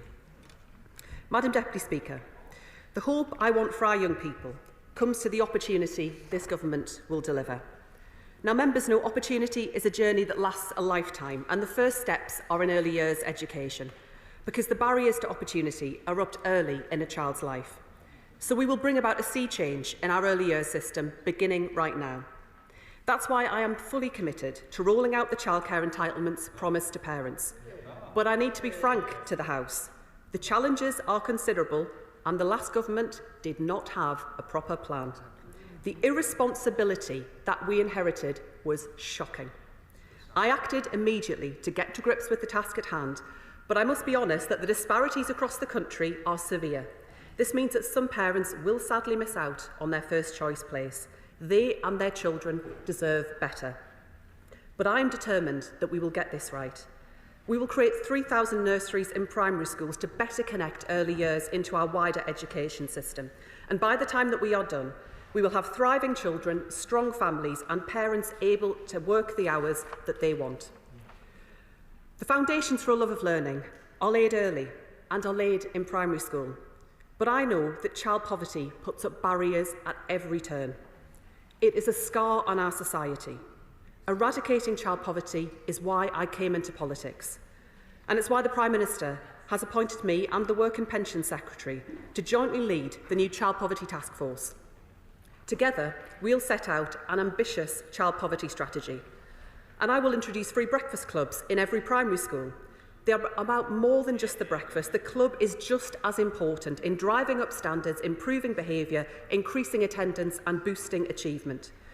But what children are taught once they are in the classroom, that matters too. We must start early with maths, inspiring a love of numbers in our youngest learners. And this government is committed to fully evidence-based early language interventions in primary schools so that all children can find their voice. I want high and rising standards across all of our schools for all of our children, but I mean this in the broadest and most ambitious of terms. Growing a love of learning, encouraging children to explore the world around them, to be bold, to dream, to discover their own power, and our curriculum must reflect this. That's why I have announced the Government's expert-led review of curriculum and assessment at all key stages, to support our children and young people to succeed tomorrow as well as thrive today. Working with teachers, parents and employers, we will deliver a framework for learning that is innovative and inclusive, supportive and challenging, that drives up standards in our schools and ensures that every child has access to a broad and rich curriculum. But any curriculum is only as strong as the teachers who teach it. And today those teachers are leaving the classroom, not in dribs and drabs, but in their droves. And I know that too often opportunity follows them out the door. I am working tirelessly to turn this around. We'll back our teachers and support staff, and we'll partner with the profession to ensure that workloads are manageable. We have already begun recruiting 6,500 more expert teachers. Together, we will restore teaching as the career of choice for our very best graduates. And we will invest in our schools and services by ending the tax breaks that private schools enjoy. Mr. Speaker, Madam Deputy Speaker, accountability is vital and non-negotiable. But Ofsted must change, and change it will. Our reform will start with ending one-word judgments. We will bring in a new report card system, part of our plans to support schools and challenge them when needed to deliver high and rising standards for every child. Madam Deputy Speaker, I have spoken with colleagues across the House about their concerns about how the current system is failing learners with special educational needs and disabilities. I share those concerns. The system is broken. And I'm delighted to see on the benches today the member for Dulwich and West Norwood, with whom I work so closely on this issue from opposition, and whom I know shares entirely the focus and concern that I have. All families want the best for their children, but for children with special educational needs, parents too often face a slow struggle to get the right support, bogged down by bureaucracy, an adversarial system, and entangled by complexity. It isn't good enough, and we will work relentlessly to put this right. We are committed to taking a community-wide approach, improving inclusivity and expertise in mainstream schools, as well as ensuring special schools cater to those with the most complex of needs. And I've already restructured my department to start delivery on this commitment. There can be no goal more important, more urgent, than extending opportunities to our most vulnerable children, and that also means reforming children's social care. Madam Deputy Speaker, young people and adults deserve high-quality routes to build the skills they need to seize opportunity. And businesses need staff with the skills to help them grow. These are two sides of the same coin, the key to our future prosperity and growth. For this, we need a skills system fit for the future. But we have a fragmented system that frustrates businesses, lets down learners, and grinds growth into the ground. It is time for a comprehensive strategy, and it's time for our country to take skills seriously. So this week, alongside the Prime Minister, I announced Skills England, a new body that will unify the fractured landscape. It will bring together central government, combined authorities, businesses, training providers, unions and experts. And businesses have told us that they need more flexibility to deliver the training that works for them. So we will introduce the new Growth and Skills Levy to replace the failing apprenticeship levy. Post-16 education is all about giving learners the power to make choices that are right for them. For many, that will be university, and I am immensely proud of our world-leading universities. They are shining lights of learning, but their future has been left in darkness for too long. This must and will change. No more talking down our country's strongest exports. Under this government, universities valued as a public good, not treated as a political battleground. We will move decisively to establish certainty and sustainability, securing our universities as engines of growth, excellence and opportunity. Madam Deputy Speaker, this government will break the link between background and success. We will create opportunities for children and learners to succeed. We will give them the freedom to chase their ambitions, the freedom to hope. This Labour government is returning hope to our country after 14 long years. And there can be no greater work than building a country where background is no barrier to opportunity. And that work of change has already begun. Thank you. The question is that this House has considered education an opportunity. I call the shadow spokesperson, Mr Damien Hines. Well, Madam Deputy Speaker, may I first welcome you to the big chair on behalf of the opposition. It's great to see you there, and may you have much success, and we will all enjoy, no doubt, serving under you. Can I also welcome the Secretary of State and her entire team to their places, to what are among the most important jobs in government, and without doubt the best jobs in government, because while their colleagues will be out visiting wind turbines and distribution sheds, they will be spending time with children and with the inspirational adults who teach them that is altogether a better way to spend a day. Look, Madam Deputy Speaker, while we may have our differences, we do, to be clear, we do have our differences, but we don't for a moment doubt their commitment to this crucial endeavour, and our exchanges across these dispatch boxes will always be in the spirit of seeking the very best for children and for our society and our country. We want them to succeed. We want the government to succeed, because the success of the British government is the success of Britain. Now, that is true in every discipline, but it is especially true in education, where the effects of what happens are felt for many years to come, and quite likely over the course of multiple changes of government.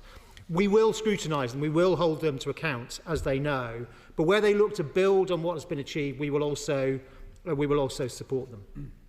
And what has been achieved, and listening to the Secretary of State, I was wondering from which country or era she was drawing her material, because what has been achieved, Madam Deputy Speaker, is that we now have 9 in 10 schools in this country rated good or outstanding, up from just over 2/3 last time there was a change of government, with 27,000 more teachers, 60,000 more TAs, a major upgrade in technical and vocational education with T-levels, higher level technicals, and reformed apprenticeships with employer set standards, minimum length and minimum off-the-job training time. And we have been rising up the international comparisons. At secondary school, England's young people have risen from 27th in the world to 11th in mathematics, and from 25th to 13th in reading. And at primary school, Madam Deputy Speaker, England's children are the best readers in the Western world. And so, Debbie, of course. I'm very grateful to the Shadow Minister for giving way. Would you accept, though, that the IFS's recent report, which highlight, although the average has seen improvement in terms of educational inequalities, particularly for children on free school meals, from children from ethnic minority backgrounds and disabled children, we have not seen the improvements, and the education, as you say, education inequalities are stark. Madam Deputy Speaker, the Honourable Lady from Oldham West and Saddleworth, as ever, makes very, very important points. And it has been was the mission of Conservative governments from 2010 onwards, always to have 2 goals to be pursued. First is to raise attainment overall, but secondly is to narrow the gap between the rich and the poor, between the advantaged and the disadvantaged, and to those who have particular needs. And although those gaps are still too big, there was a decade of progress. As she knows, I think the IFS report that she mentions almost certainly will have said this. There was a decade of progress right up until COVID, and then COVID, I'm afraid, has struck a blow. Well, there's a lady here shaking her head. Believe me, COVID struck a blow to education right throughout the world, including our country. And there is yet more, I think my point stands, and there is yet more work to do. But the point I was making before the Honourable Lady made her important intervention was that, look, a great deal has been achieved. There are still challenges, and to that very point, in the aftermath of COVID, we know there are particular challenges around the attainment gap, around attendance. And by the way, those 2 things are also related. But there is a great deal that has been achieved. And so my ask of the government is that while we absolutely acknowledge that they have just won the election and they have a big majority, nevertheless, we ask them to be mindful and to be careful, and don't change things just because you can. Now, of course, ministers don't educate children. It's teachers that educate children. And those great achievements are their achievements. But teachers also exist within a framework, within a system. There are dedicated teachers also, of course, not just in England. There are dedicated teachers in Scotland and in Wales. But in those two countries, we have not seen the same advances that we have seen in England. Indeed, in Wales, with a Labour administration running education, we have seen declines.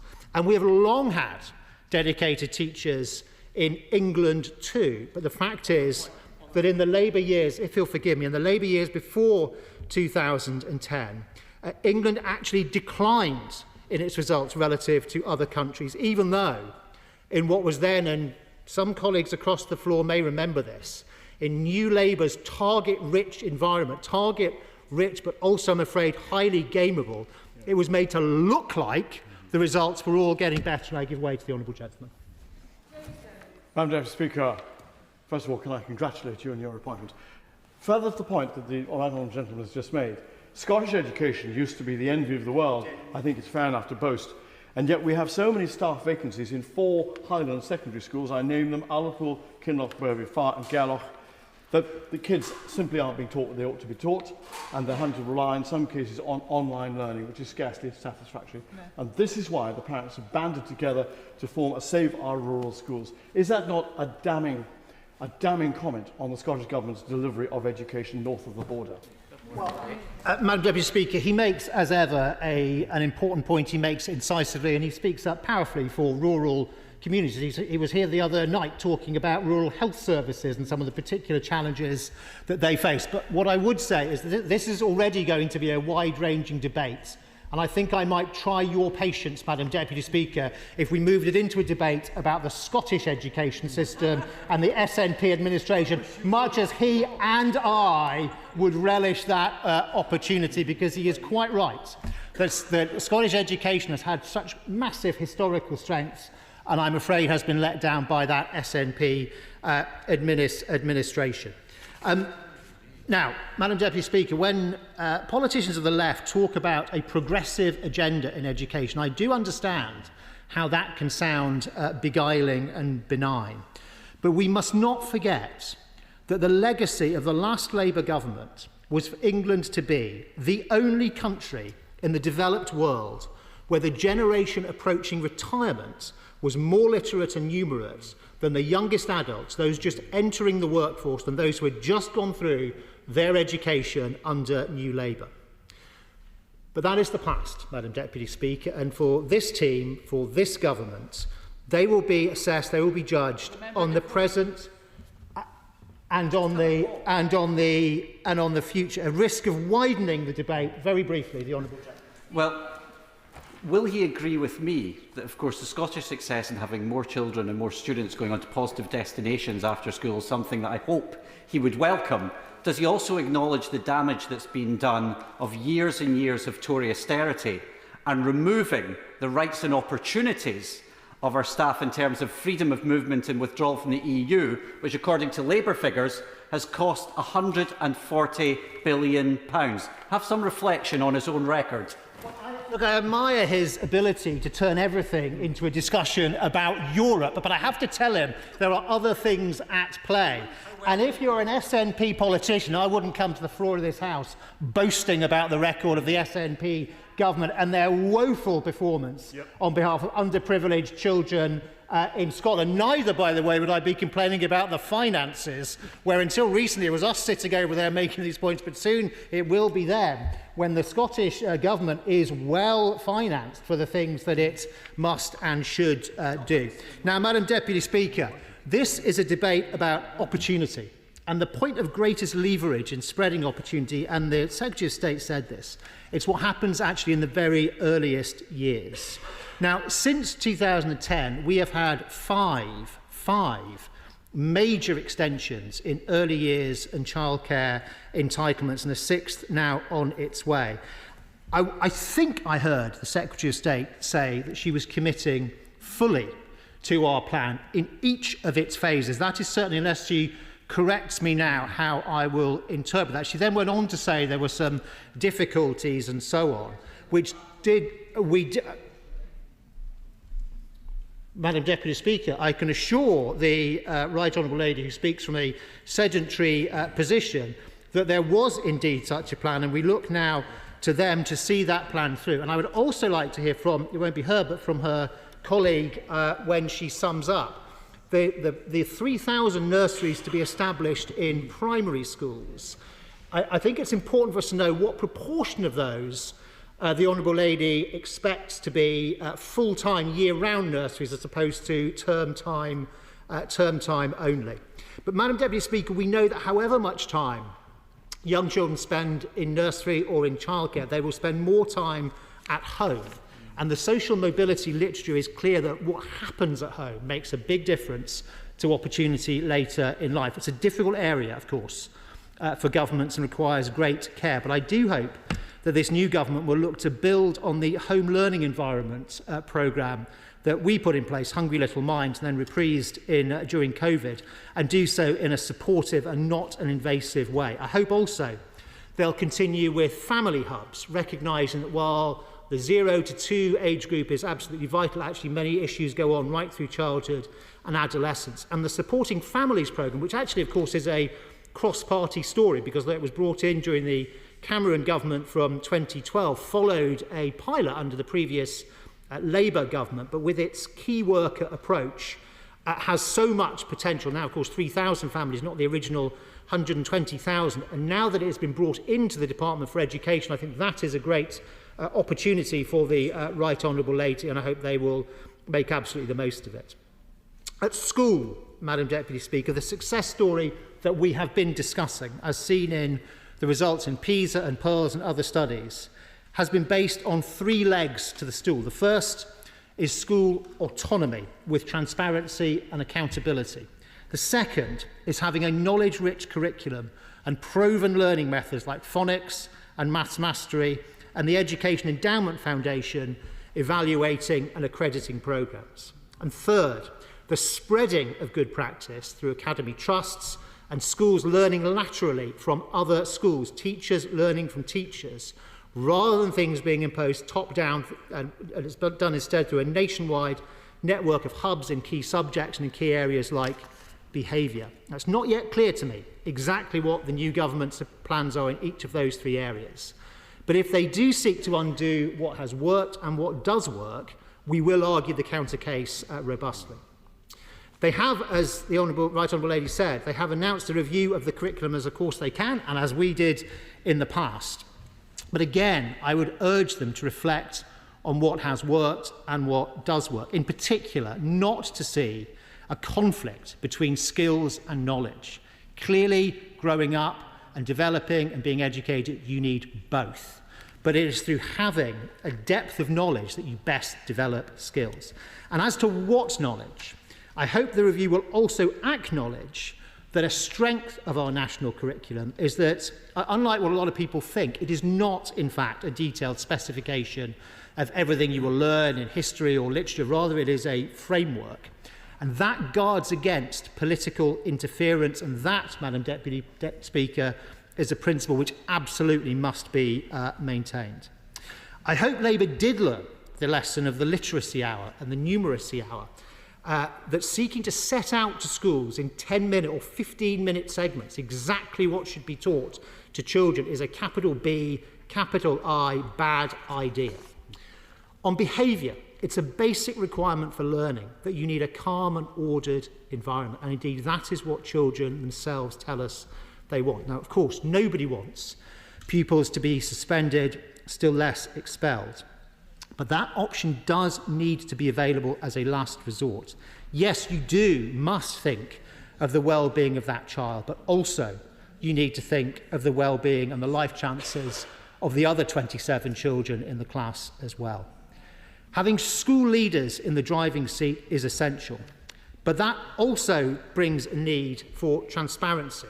So you can see if children in some areas are not getting as strong an education as they are in others. And the Progress 8 measure that we brought in measures the progress of all children equally and is far better than the blunt and much gamed approach of measuring how many got over the 5+, C+ at GCSE hurdle. And it's also materially better than the old contextual value-added measure, which effectively lowered expectations for entire groups of children.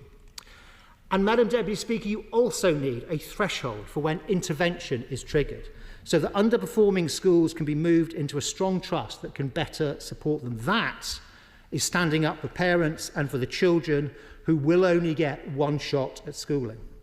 Now, there are challenges to address, and I said to the Honourable Lady from Oldham, high on that list post-COVID is attendance.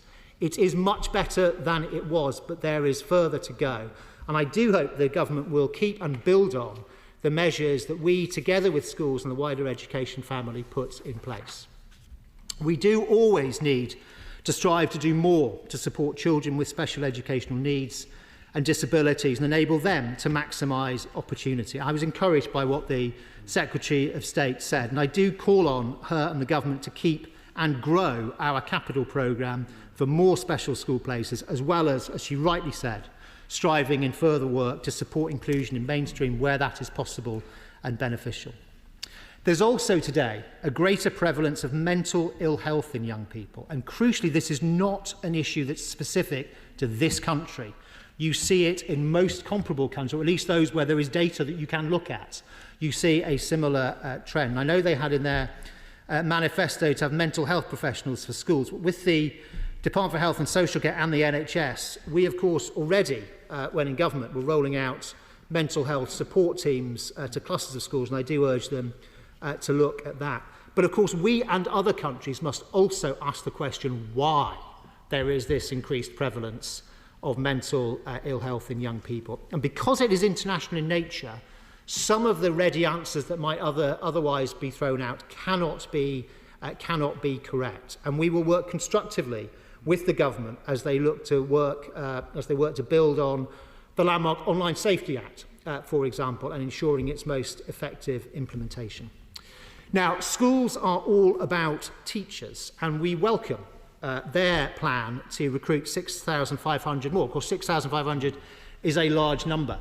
It's not quite such a large number when you put it in the context of the total number of teachers, which is 468,000. And it should be noted that over the last Parliament, the increase in the number of teachers was considerably more than 6,500, in fact more like 15,000. But it is true that some subjects like computer science, like physics, like modern foreign languages, have been tough to recruit for, and I welcome the Right Honourable Lady's focus in that area. Do you know what? I think I better press on, if he'll forgive me, because I think I might be stretching Madam Deputy Speaker's patience, and it's early in my time facing her in that chair. I don't want to get off to a bad start. We will be looking to see exactly what the 6,500 target covers, by when, and crucially how it will be achieved. Now, on the one subject in education that did get a lot of coverage in the media and elsewhere during the election campaign, that is the taxation of independent schools, we recognise, of course, that was in their manifesto, but it is still wrong-headed. It won't hit the famous big-name schools. It will hit small town schools. It will hit families of children with special educational needs. It will hit certain religious faiths, and most of all, in the biggest way, it will hit state schools. Now, we don't know how big the displacement effect will be of families who can no longer afford to send their children to that independent school. We don't know, and we can't know, because there is no precedent to look at. But we do know it is going to be a material number. I will briefly give way, with apologies. Yes. I'm very grateful to my right honourable friend for giving way. One thing that hasn't been discussed in this whole debate about extra taxation on private schools is that this generates £1 billion a year in export wins, and actually this could also have an effect on the current account deficit of the country in terms of exports. My honourable friend is right. We mustn't get into a long debate about this, but my honourable friend is absolutely right that export earnings is part of it.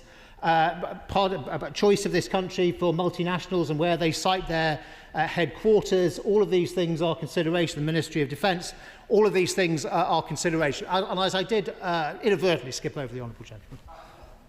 Thank you, Right Honourable Member, for my question. His figures on teacher numbers are very interesting. Would he not recognise that over the last Parliament, the retention rate of teachers has been at an all-time low, with a third of teachers leaving within 5 years of going into the profession? Madam Deputy Speaker, again, I mustn't get into too long a debate about this. Actually, in the last couple of years, we've... but I can. In the last couple of years, actually, we found that retention was better than had been anticipated. We do want teachers to stay. We do want teachers to stay longer in the profession. That's one of the reasons, by the way, why we brought in. It was when I was my first time at the DFE, brought in the early career framework specifically to address that issue. And that needs to. I know the Secretary of State has said they will continue to evolve that. I welcome that.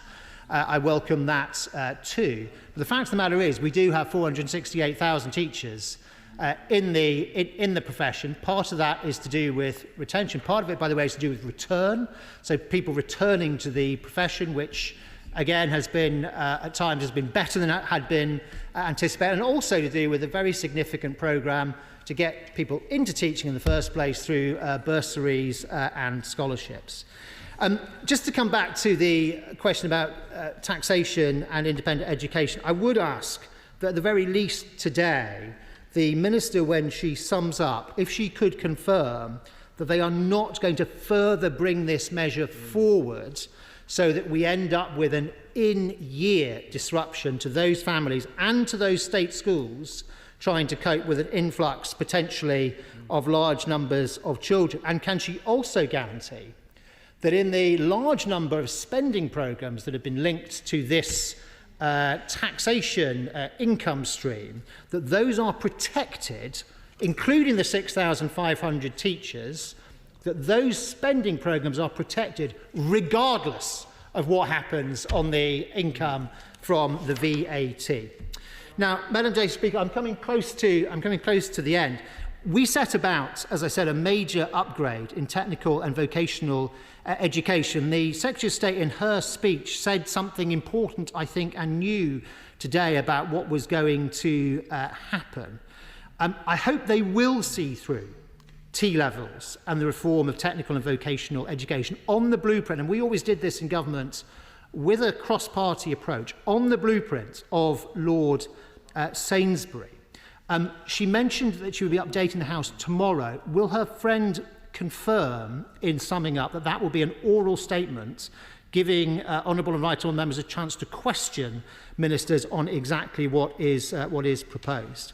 And we will scrutinise too their proposed changes to apprenticeships and the levy. Now, I do understand, of course, businesses wanting more flexibility with what they can do with levy money.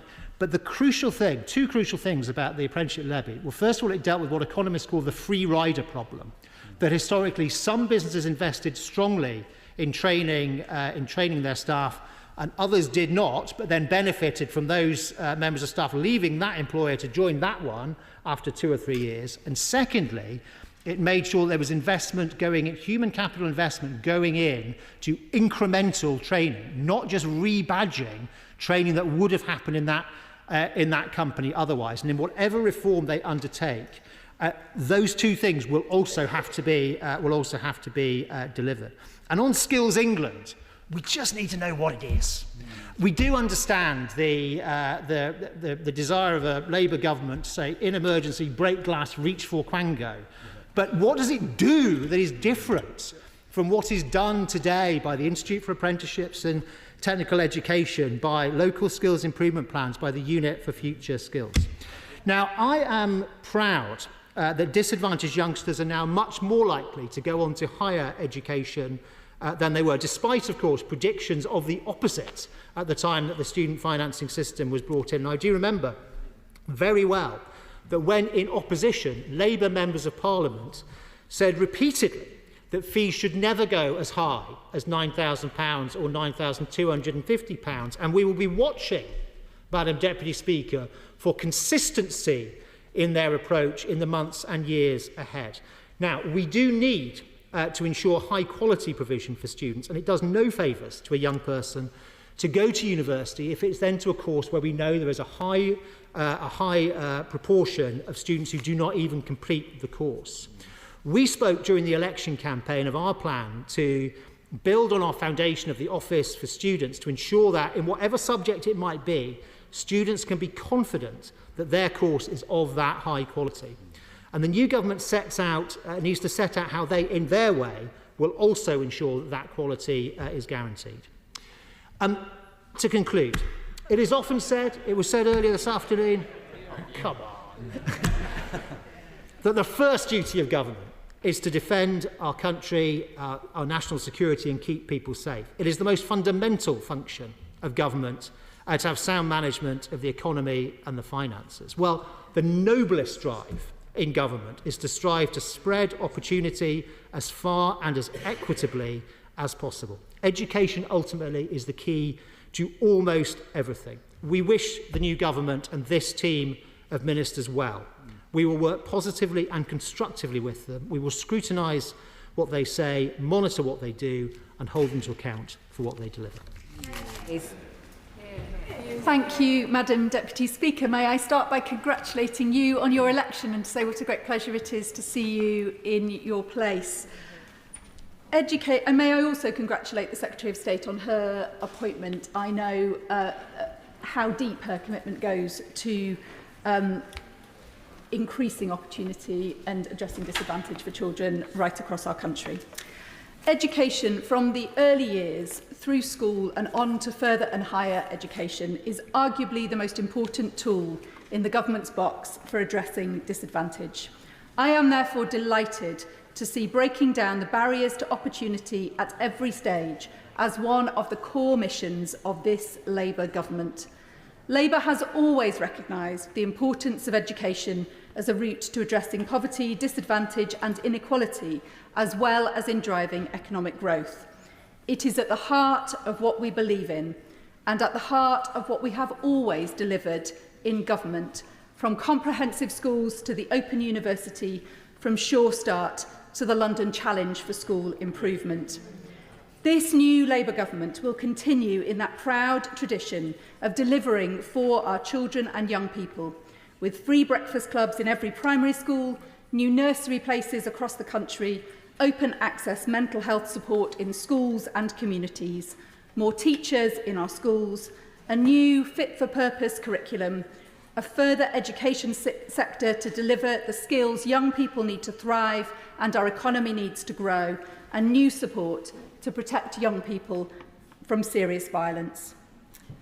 I want to highlight today, as we discuss the commitment of this new government, but also the mess that it has inherited after 14 years of Conservative cuts to children's services, some of the issues that are most pressing in my constituency, services that are now really stretched to the limit as they seek to support children, young people and their families. The first is the funding crisis facing maintained nursery schools. Maintained nursery schools often provide a gold standard of early years education, and 64% of them are located in areas with the greatest deprivation. I have two in my constituency, Effra Nursery School and Dulwich Wood Nursery School. They are constituted as schools and therefore have the additional expertise, but also the additional costs of fully qualified head teachers and teaching staff. The number of maintained nurseries has already dropped dramatically, and only 400 now remain, many of these facing severe financial difficulties. I therefore urge the government to bring forward measures in the budget to ensure that the depth of knowledge, expertise and quality in our maintained nursery schools is not lost, and that they are put on a sustainable financial footing for the future. The second issue I wish to raise today is SEND support. I'm grateful to the Secretary of State for mentioning the work that I've done in this regard from opposition. In a context of the decimation of local authority funding since 2010, and with increasing presentation of additional needs across the country, local councils and schools are simply buckling under the pressure of resources they do not have and needs they cannot meet, while families are suffering the consequences. At a recent visit to an outstanding school in my constituency, the head teacher broke down as she described the conflict of seeking to be an inclusive school with the reality of simply not having the funding that she needed to deliver for children with additional needs, while increasingly local authorities are being driven to the edge of financial viability by the costs of SEND support and SEND transport. I really welcome this government's focus on the inclusivity of mainstream schools, but they will need to work very closely with the Department for Communities and Local Government and the Department for Health and Social Care to ensure that there is a sustainable approach to funding SEND support, which schools cannot deliver in isolation on their own.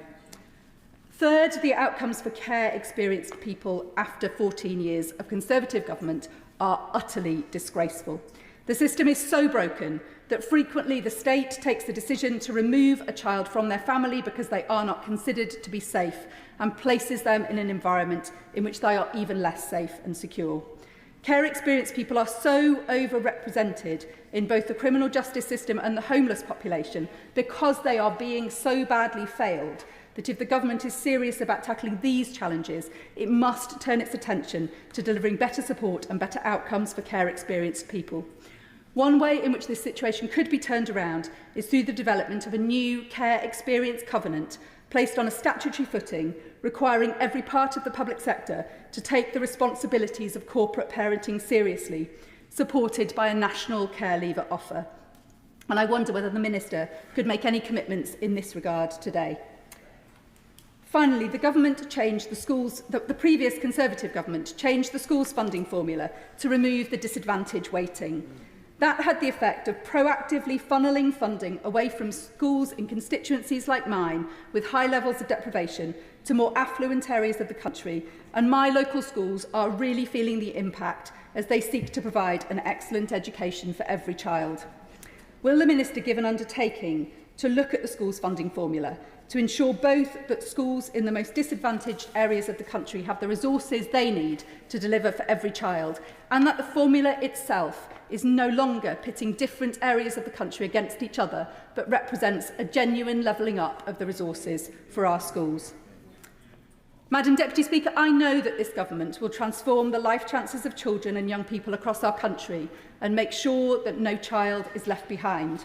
I look forward to seeing further plans come to fruition as children, young people and their life chances are once again placed where they should be, at the centre of our national life. As we have many maiden speeches to enjoy and backbench contributions, can I ask frontbench spokespeople to keep their speeches short? Liberal Democrat spokesperson Munira Wilson. Oh, you had half an hour. Thank you very much, Madam Deputy Speaker, and can I warmly welcome you to the Chair on your election. It's a pleasure to see you there. And also, could I please warmly welcome the Education Secretary and all her ministers to their posts. As the Right Honourable Member for East Hampshire said, I absolutely think you've got the best jobs in government. I'm very jealous indeed. But I'm looking forward to, I hope, working with you, working with them constructively over the course of this Parliament to deliver the best possible start for children and young people. And I'm delighted to be speaking today on behalf of the third party, on behalf of the vastly expanded Liberal Democrat benches. Sorry. I'm grateful that the government made time today to have a dedicated debate on education and opportunity. Over the past few years, children and young people and education have frankly been sidelined on the political agenda. It was no surprise to me that His Majesty's loyal opposition did not seek to allocate specific time for this area during the King's Speech debates, instead bundling all public services, welfare and the economy into one single evening's debate. So today is very welcome indeed. Education is the greatest investment we can make to ensure that every child, no matter their background, has the opportunity to flourish to their full potential. And as a result, it's also the greatest investment we can make for our economy and for our society. Now, the King's Speech and government announcements in the past 3 weeks have included some encouraging measures that Liberal Democrats welcome. And on that note, could I welcome very much the announcement the Education Secretary has made today on the Level 3 qualifications review. Liberal Democrats have long been saying that BTECs shouldn't be funded until T-levels are properly bedded in, and actually T-levels are squeezing so many young people out of the system and leaving them without options that we need a good range of options. So that is very welcome. And I'd also like to welcome the curriculum review that she has announced. The devil, of course, in all of the announcements so far will be in the detail, and I hope ministers will be working collaboratively, cross-party, on the areas where we are in agreement, but there are areas where we are not in agreement. Where we are in violent agreement, I think, is the state the Conservative government left our schools and colleges in. Shortly before the election, I spoke to a school governor in my constituency who told me that their school is at rock bottom. Their school budget has been so squeezed that they are reliant on Amazon wish lists to ask parents to provide basic essentials such as whiteboard pens and glue sticks. And that has become the reality for so many schools up and down the country. Not only are schools struggling to afford basic supplies, but they lack the resources to maintain their buildings. It is now well documented that the Right Honourable Member for Richmond, when he was Chancellor, repeatedly refused to fund the investment in school buildings that the Department for Education made clear was needed. The result? Children are being taught in classrooms with leaky windows, broken heating and crumbling concrete. And where to even start with special educational needs, as we've already heard from the Honourable Member for Dulwich and West Norwood. I suspect every member across this House, new and returning, has a bulging inbox of send casework. The system is in crisis, local authorities are stretched to the limit, and our most vulnerable children are suffering, with their parents stuck in an adversarial system, fighting day in, day out to ensure their children can get an education and the support they deserve to thrive. And inadequate support for SEND children in mainstream schools, coupled with the lack of specialist provision, means too many children are languishing at home without proper access to education, or travelling huge distances at great cost to overstretch local authorities because there just isn't enough local provision. And the lack of provision is not only having an impact on our pupils, but also on our teachers. Now, many are being driven out of the profession because of the pressures that they face, and they often tell me that they are acting as the fourth emergency service because all of the support services outside our schools are crumbling. And not enough new teachers are entering our classroom, despite the figures that the Right Honourable Member for East Hampshire stated earlier. The previous Conservative government missed their own secondary school teacher training targets 10 out of 11 years. Not only does that mean that many children aren't being taught by a specialist in their subject, but it also means that existing teachers are having to take on inordinate workloads due to the lack of staff. And a study conducted this year found that 86% of teachers believe their job has negatively impacted their mental health, with an increased workload being the main cause of stress. Madam Deputy Speaker, over the past 9 years, the Conservatives neglected our education system, and our children and young people are paying the price now. For the sake of our future generations, we must prioritise fixing it. Now, Liberal Democrats welcome the announcement in the King's speech. I will be mentioning the coalition shortly, just to cheer up the Right Honourable Member. Liberal Democrats welcome the announcement in the King's speech of a children's wellbeing bill. We've long argued that wellbeing should be at the heart of our policy making for children and young people. Hungry children struggling with their mental health will not be able to achieve their potential either academically or socially. We know that poverty and mental ill health are significant contributors to the staggering numbers of children missing from school. So we welcome the long-awaited introduction of the Children Not in School Register, a measure that has had cross-party support for several years now and featured in the Liberal Democrat manifesto. This is particularly important given that last autumn term there were 33,000 children missing from education, with vulnerable children slipping under the radar. The change is long overdue, and I hope the government implements it without delay. Now, that register is very important for safeguarding, but we must address the underlying causes of school absence. We've seen an explosion of mental ill health amongst children and young people in recent years. It's estimated that 1 in 5 children between the ages of 7 to 16 have a probable mental health disorder. Madam Deputy Speaker, that's 6 in every classroom. A lack of available mental health support means that many children are left languishing at home, missing out on key learning time, and it also has much more serious consequences.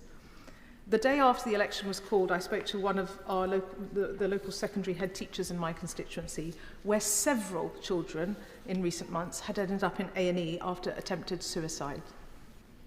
A broken mother, whose teenage daughter earlier this year had tragically been successful at taking her own life, approached me in a local park and spoke to me about how local services had let her daughter down.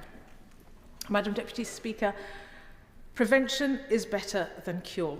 Liberal Democrats welcome the government's commitment to introducing a mental health practitioner in every secondary school, but we must start at a younger age.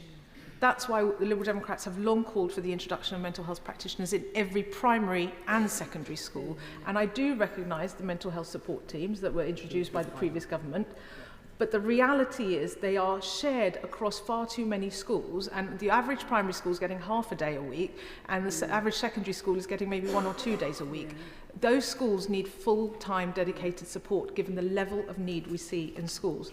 And we know that 50% of all lifetime mental health disorders develop by the age of 14, and that's why putting mental health practitioners in every primary school would allow us to address those issues before they become permanent, ultimately saving our health services money in the long term.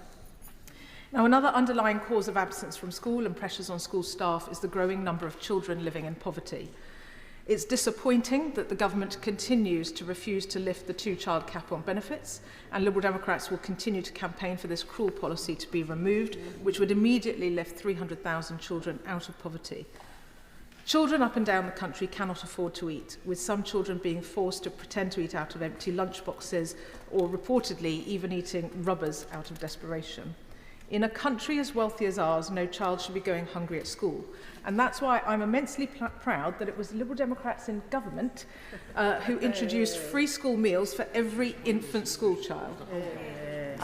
It was a Liberal Democrat policy that we had to fight for in government. The benefits of a free school meal are immense.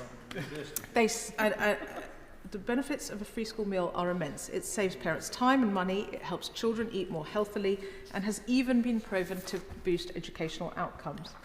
And whilst Labour have proposed free breakfast clubs for children in primary school, which will be beneficial, often the children most in need are those living very far from school in temporary accommodation with extremely long journeys who simply cannot get to school in time for breakfast. On the other hand, free school meals guarantee that these children have access to a hot, healthy meal in the middle of each school day to give them the energy they need to learn. And most importantly, Madam Deputy Speaker, hunger does not stop at the age of 11. According to the Child Poverty Action Group, there are an estimated 900,000 children in poverty that miss out on free school meals, and many of these are in secondary school. And that's why Liberal Democrats are committed to rolling out free school meals to every child in poverty, whether primary or secondary, in line with Henry Dimbleby's recommendations to the previous Conservative government, which they completely ignored. Madam Deputy Speaker, sadly, research shows that the inequalities within our education system are deepening. And as we've already heard, according to data published by the Education Policy Institute just last week, by the time students from a disadvantaged background leave secondary school, they're 19.2 months behind their peers. This is the highest attainment gap that there has been in over 10 years. Now, established by the Liberal Democrats in government, the pupil premium was once a vital fund to support disadvantaged children. But unfortunately, we have seen that value erode by some 14% in real terms since the Tories were left to their own devices in 2015. One proven method to tackle the attainment gap is small group and one-to-one tutoring. In fact, the research conducted by the Education Endowment Fund shows that over the course of the year, an average 4 months of additional progress is made because of tutoring. Now, whilst flawed in its delivery, the National Tutoring Programme, which was introduced during COVID, and the 16 to 19 Tuition Fund did have a transformational impact for many pupils. And talking about his experience of tutoring, Aidan from the London South East Colleges said that he was only aiming for a 4 at the 3rd time of retaking his English GCSE, and he wanted to just get it over and done with. He now has a 6, and it's all thanks to his tutor, and he's now going to go on to do higher level qualifications, and he hopes to go to university and become a paramedic after that. Now, it wasn't just Aidan whose grades improved. As a result of government-funded tutoring, there were 62,000 additional passes in GCSE English and Maths over its 2 years that it was in existence. But sadly, at the last budget, the Conservative government refused to continue funding for the National Tutoring Programme or the 16 to 19 Tuition Fund. And that runs out pretty much today because it's the end of the academic year. So I would ask our new Secretary of State, given her stated commitment to extending opportunity to all and narrowing the attainment gap, to urgently look at this programme and ensure tutoring funding continues. Will my right honourable friend allow intervention? I will. I'm not right honourable just yet, but I will give way to her. Apologies. Just given the context of what is being talked about just now in my honourable friend's speech, it's important to note that applying VAT to independent schools will have a significant effect on the affordability for parents who make that choice. In my constituency of Mid-Dumbartonshire, not all parents will be able to afford the extra 20% per child. Does the honourable member agree with me that there will be significant additional costs to the state, and we are already hearing about the pressure that the state is already under, significant additional costs to the state in Scotland as well as England and Wales should... Can I thank my honourable friend for her important intervention? And she actually preempts what I was about to say, because I was just about to turn to this very issue about VAT on private school fees and the pressures that she's outlined on some families and some schools that will be created. So I've set out a range of targeted measures that I think would really help tackle the disadvantage gap, which were part of a really ambitious package that Liberal Democrats put forward at the election to ensure our education system enables every child to thrive and that the local state school is actually the school of choice for every family in this country. But as Liberals, we champion choice. And it is important that parents can choose the best and most appropriate option for their children. And importantly and fundamentally, we believe that education should not be taxed. Whether that's private schools, whether that's music tuition, whether that's private tutoring, whether that's childcare fees, education, the principle is education should not be taxed. And so we are opposed to the Labour government's policy to introduce VAT on independent school fees.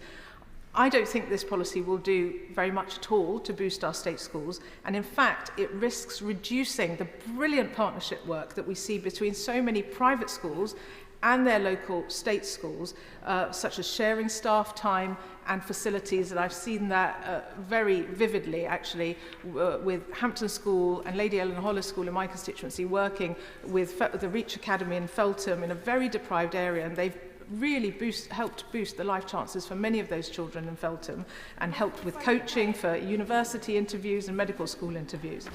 I'd be happy to give way. I thank my honourable friend for giving way, and she's making an excellent speech. And would she agree with me that in many parts of the country, local authority areas, such as mine in Buckinghamshire, the schools are already oversubscribed? And so if independent school parents find they can no longer afford those fees, the places in the state sector simply don't exist. Can I thank my honourable friend for that intervention? And I'm hearing that repeatedly across the country, that there are areas where schools are full and parents are wondering where on earth they're going to be able to send their children to school, because it's simply not true that it's just the ultra-wealthy who send their kids to private school. And, you know, I'm particularly concerned about those families and those parents who, for whatever reason, have felt that the state sector, the local state school, isn't best suited to their child's needs. And this particularly applies to the 100,000 children in the independent sector with special educational needs who don't qualify for an education, health and care plan, and so will not be exempted under the government's proposed policy. I have heard too many stories from parents on the doorstep or in my inbox of, actually, I really want to send my child to the local state school and we tried it, but they just couldn't meet my child's needs. And so we are now making all sorts of sacrifices to be able to send them to a much smaller, more pastoral, independent school where actually the child has been transformed as a result of it. And those are the families that I'm particularly worried about who are going to be penalised under this policy. The vast majority of independent schools are small with fewer than 400 pupils, and a number of those will struggle to survive as parents are priced out, putting pressure on state schools, as we've heard. Now, Madam Deputy Speaker, to conclude, today's debate is focused on the theme of education and opportunity. As Liberal Democrats, we recognise that education is the ultimate creator of opportunity. It empowers every person to build a better future for themselves, contribute to our economy and our society. And our young people have been let down for far too long. I desperately hope that with the new government, that is going to change. We need meaningful action to ensure that that change does happen, and I look forward to working constructively wherever possible with the new Labour government to ensure that happens. Thank you very much. We come to our first maiden speech for this afternoon. It is Mr. Darren Paffy. Thank you, Madam Deputy Speaker, and can I begin by congratulating you and wish you well as you take the chair. I'd also like to congratulate my right honourable friend as she takes her position as Secretary of State. People in my constituency, parents, teachers, pupils, professionals alike, will be heartened by the vision she set out in her speech for how this Labour government will be building opportunity once again. And as I stand here as a new MP, I have to keep saying it to believe it, I want to thank the people of Southampton-Itchen for the incredible privilege that they've given me. This feels, in fact, like a moment heavy with lots of different privileges. One of them is the privilege, of course, to be in here as many of my colleagues make their maiden speeches too, and I want to congratulate them in advance for the excellent maiden speeches we're going to hear this afternoon. Another privilege is to be one of only 3 Darrens ever elected to this place. Since the summoning of the first Parliament over 750 years ago, there had been no MPs called Darren, until, like buses, 3 of us have turned up in the last few years. But the biggest privilege of all is to make my very first speech as Member of Parliament for Southampton-Itchen, and particularly in this debate on education and opportunity, because, like my right honourable friend, it is my story. And as a former university lecturer, married to a secondary school teacher, and with children in secondary, primary and preschool, I feel like I have some skin in this game. None of the privileges that I feel at the moment are anyone's birthright. They are privileges for which I and many other people, my team and activists, have worked very hard for. And so they're privileges that I do not take for granted. In addition to being part of this small crack squad of Darrens, I find myself in an equally small cohort of only a few known MPs who have grown up in foster care and been adopted. The public services that we are talking about today, that this government will rebuild, are the services that made me who I am. NHS staff, social workers, inspiring teachers. When I was made Cabinet Member for Children's Services in Southampton, it felt like life had come full circle. And it really did, when just a few weeks ago, Peter, who was the social worker for the first 10 years of my life, got in touch during the campaign to wish me well. It was excellent that he was also a lifelong Labour supporter.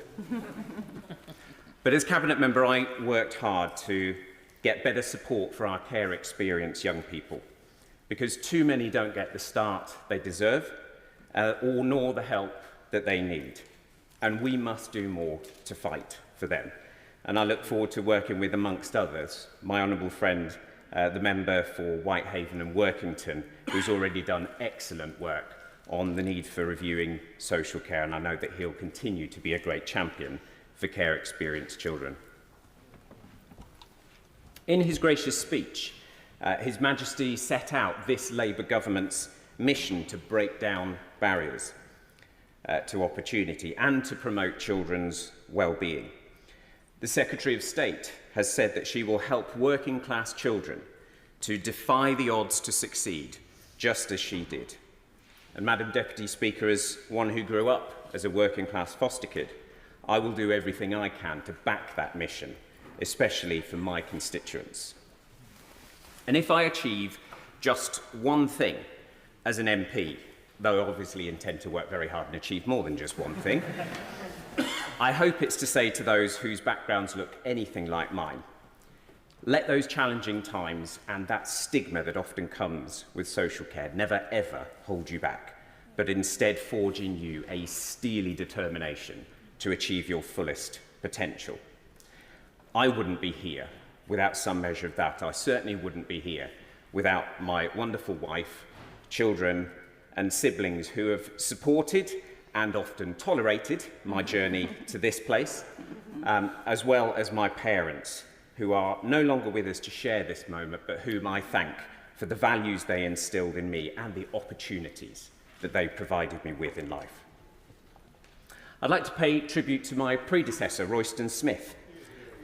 Before he was the MP, Royston was Conservative leader of Southampton City Council. And it was as council leader that Royston paid a visit to HMS Astute when it was in port.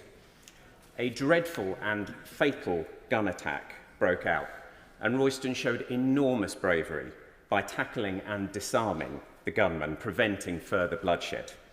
For this, Royston was rightly awarded the George Medal by Her late Majesty. Royston fought in Parliament for those constituents affected by the cladding scandal over the years, and I hope to carry on his important work. And party politics aside, I was touched to receive a very gracious letter from him, congratulating me and offering some wise words of advice. I think it's a measure of the man. One of Royston's other accolades was that he was only the second Conservative to beat Labour in Southampton Hitchin since the wars. He succeeded, of course, the Right Honourable John Denham, my Labour predecessor, who served our city for 23 years and attained high office in Cabinet. John has been a role model, a mentor and a friend to me since. Turning to my wonderful constituency, we sit on the near-tropical south coast of England. The River Itchen, which gives my constituency its name, has shaped our landscape and our communities since the establishment of Saxon Hamwick and Roman Clausentum. We're a port city and the cruise capital of Northern Europe, but we're also a bustling hub of culture, of commerce, and of maritime heritage.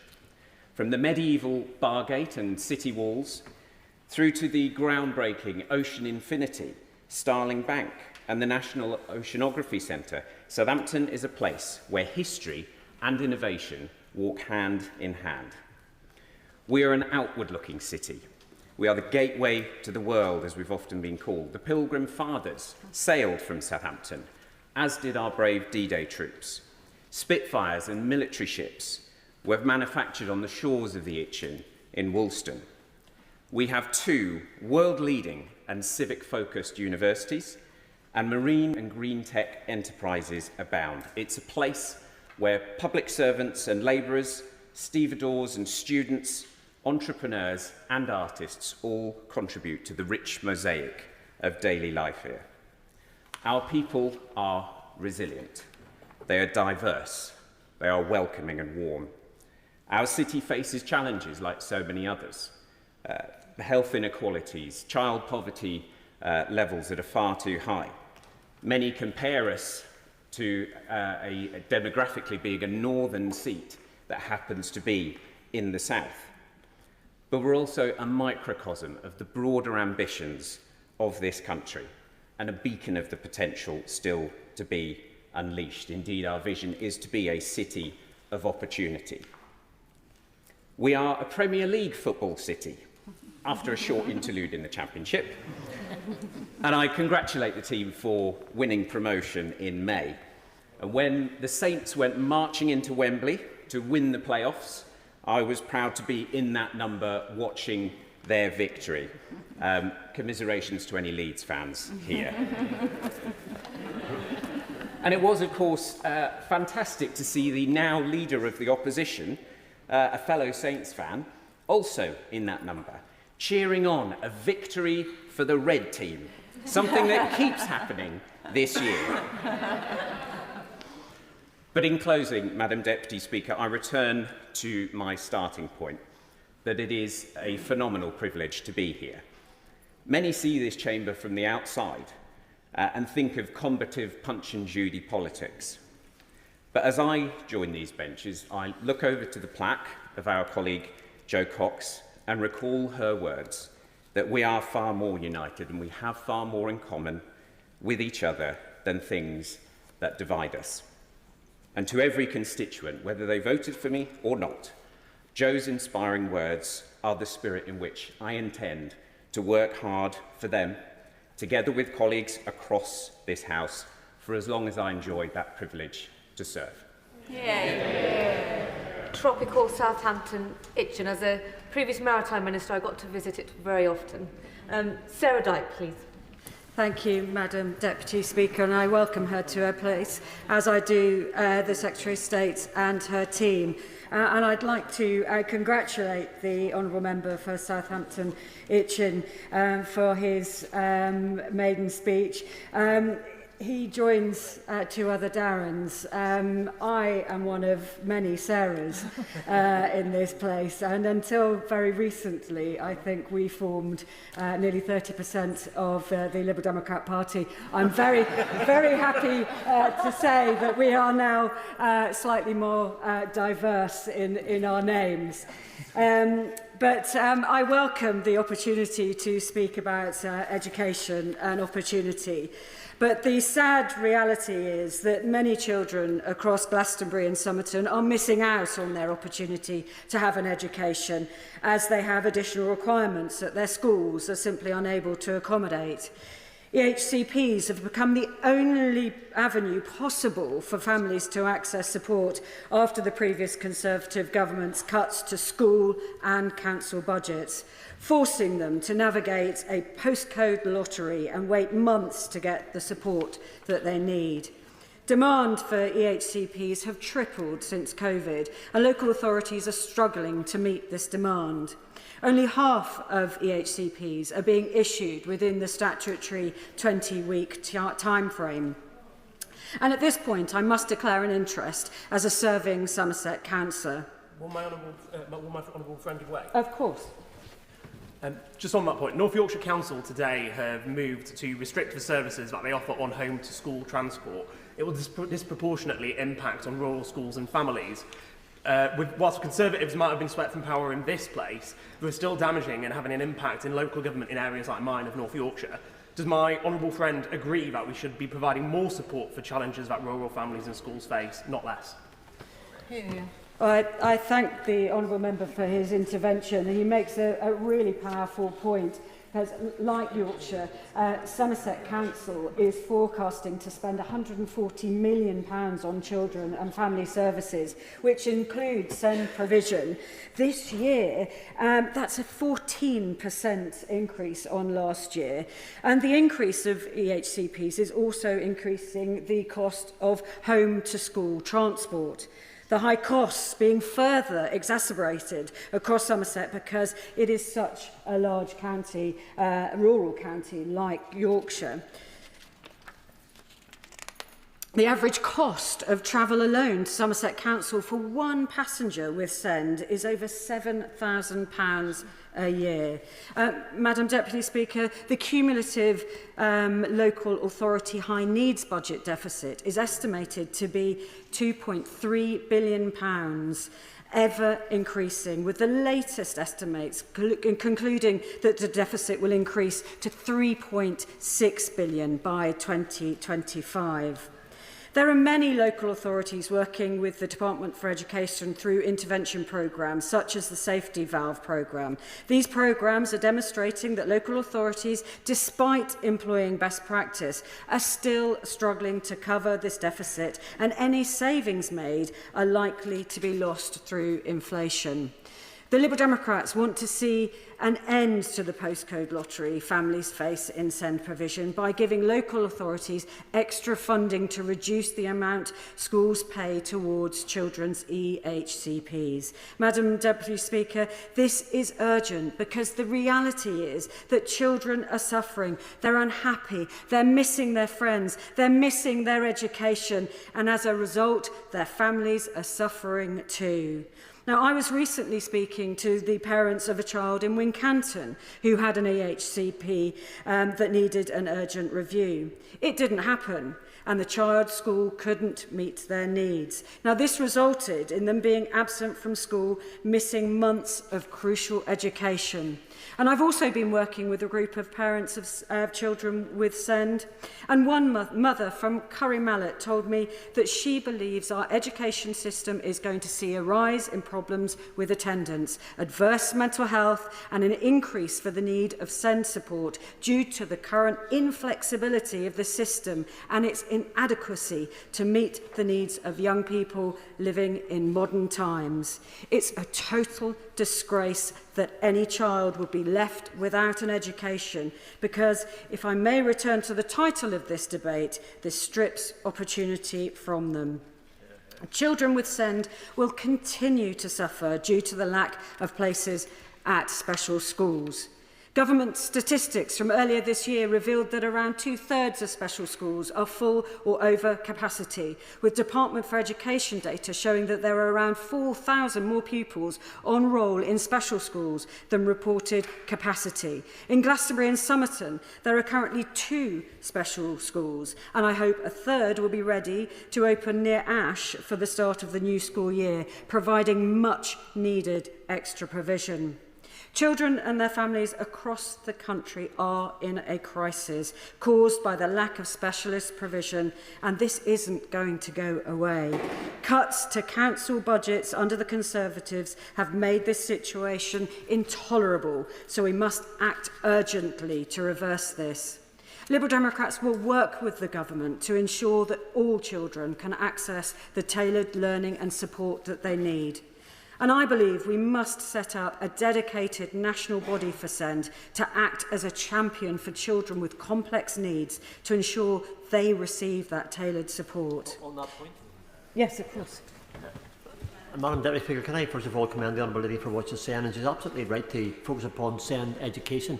I'm aware that in the press just in this last week it was indicated when it came to autism in particular, children who have that, if there's an early diagnosis and an early treatment and education system put in place, that the autism, no matter how severe it is, can be reduced to a level where that child can then have an education and have a job. So get it right early, and you prepare that child for the future.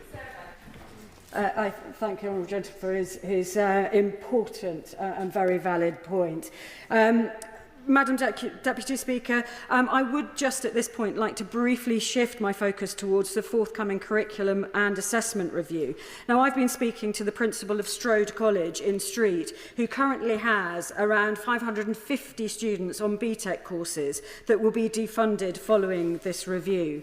Now, I know that it's this government's policy to ensure that there is a pause and a delay to the defunding of AGQs.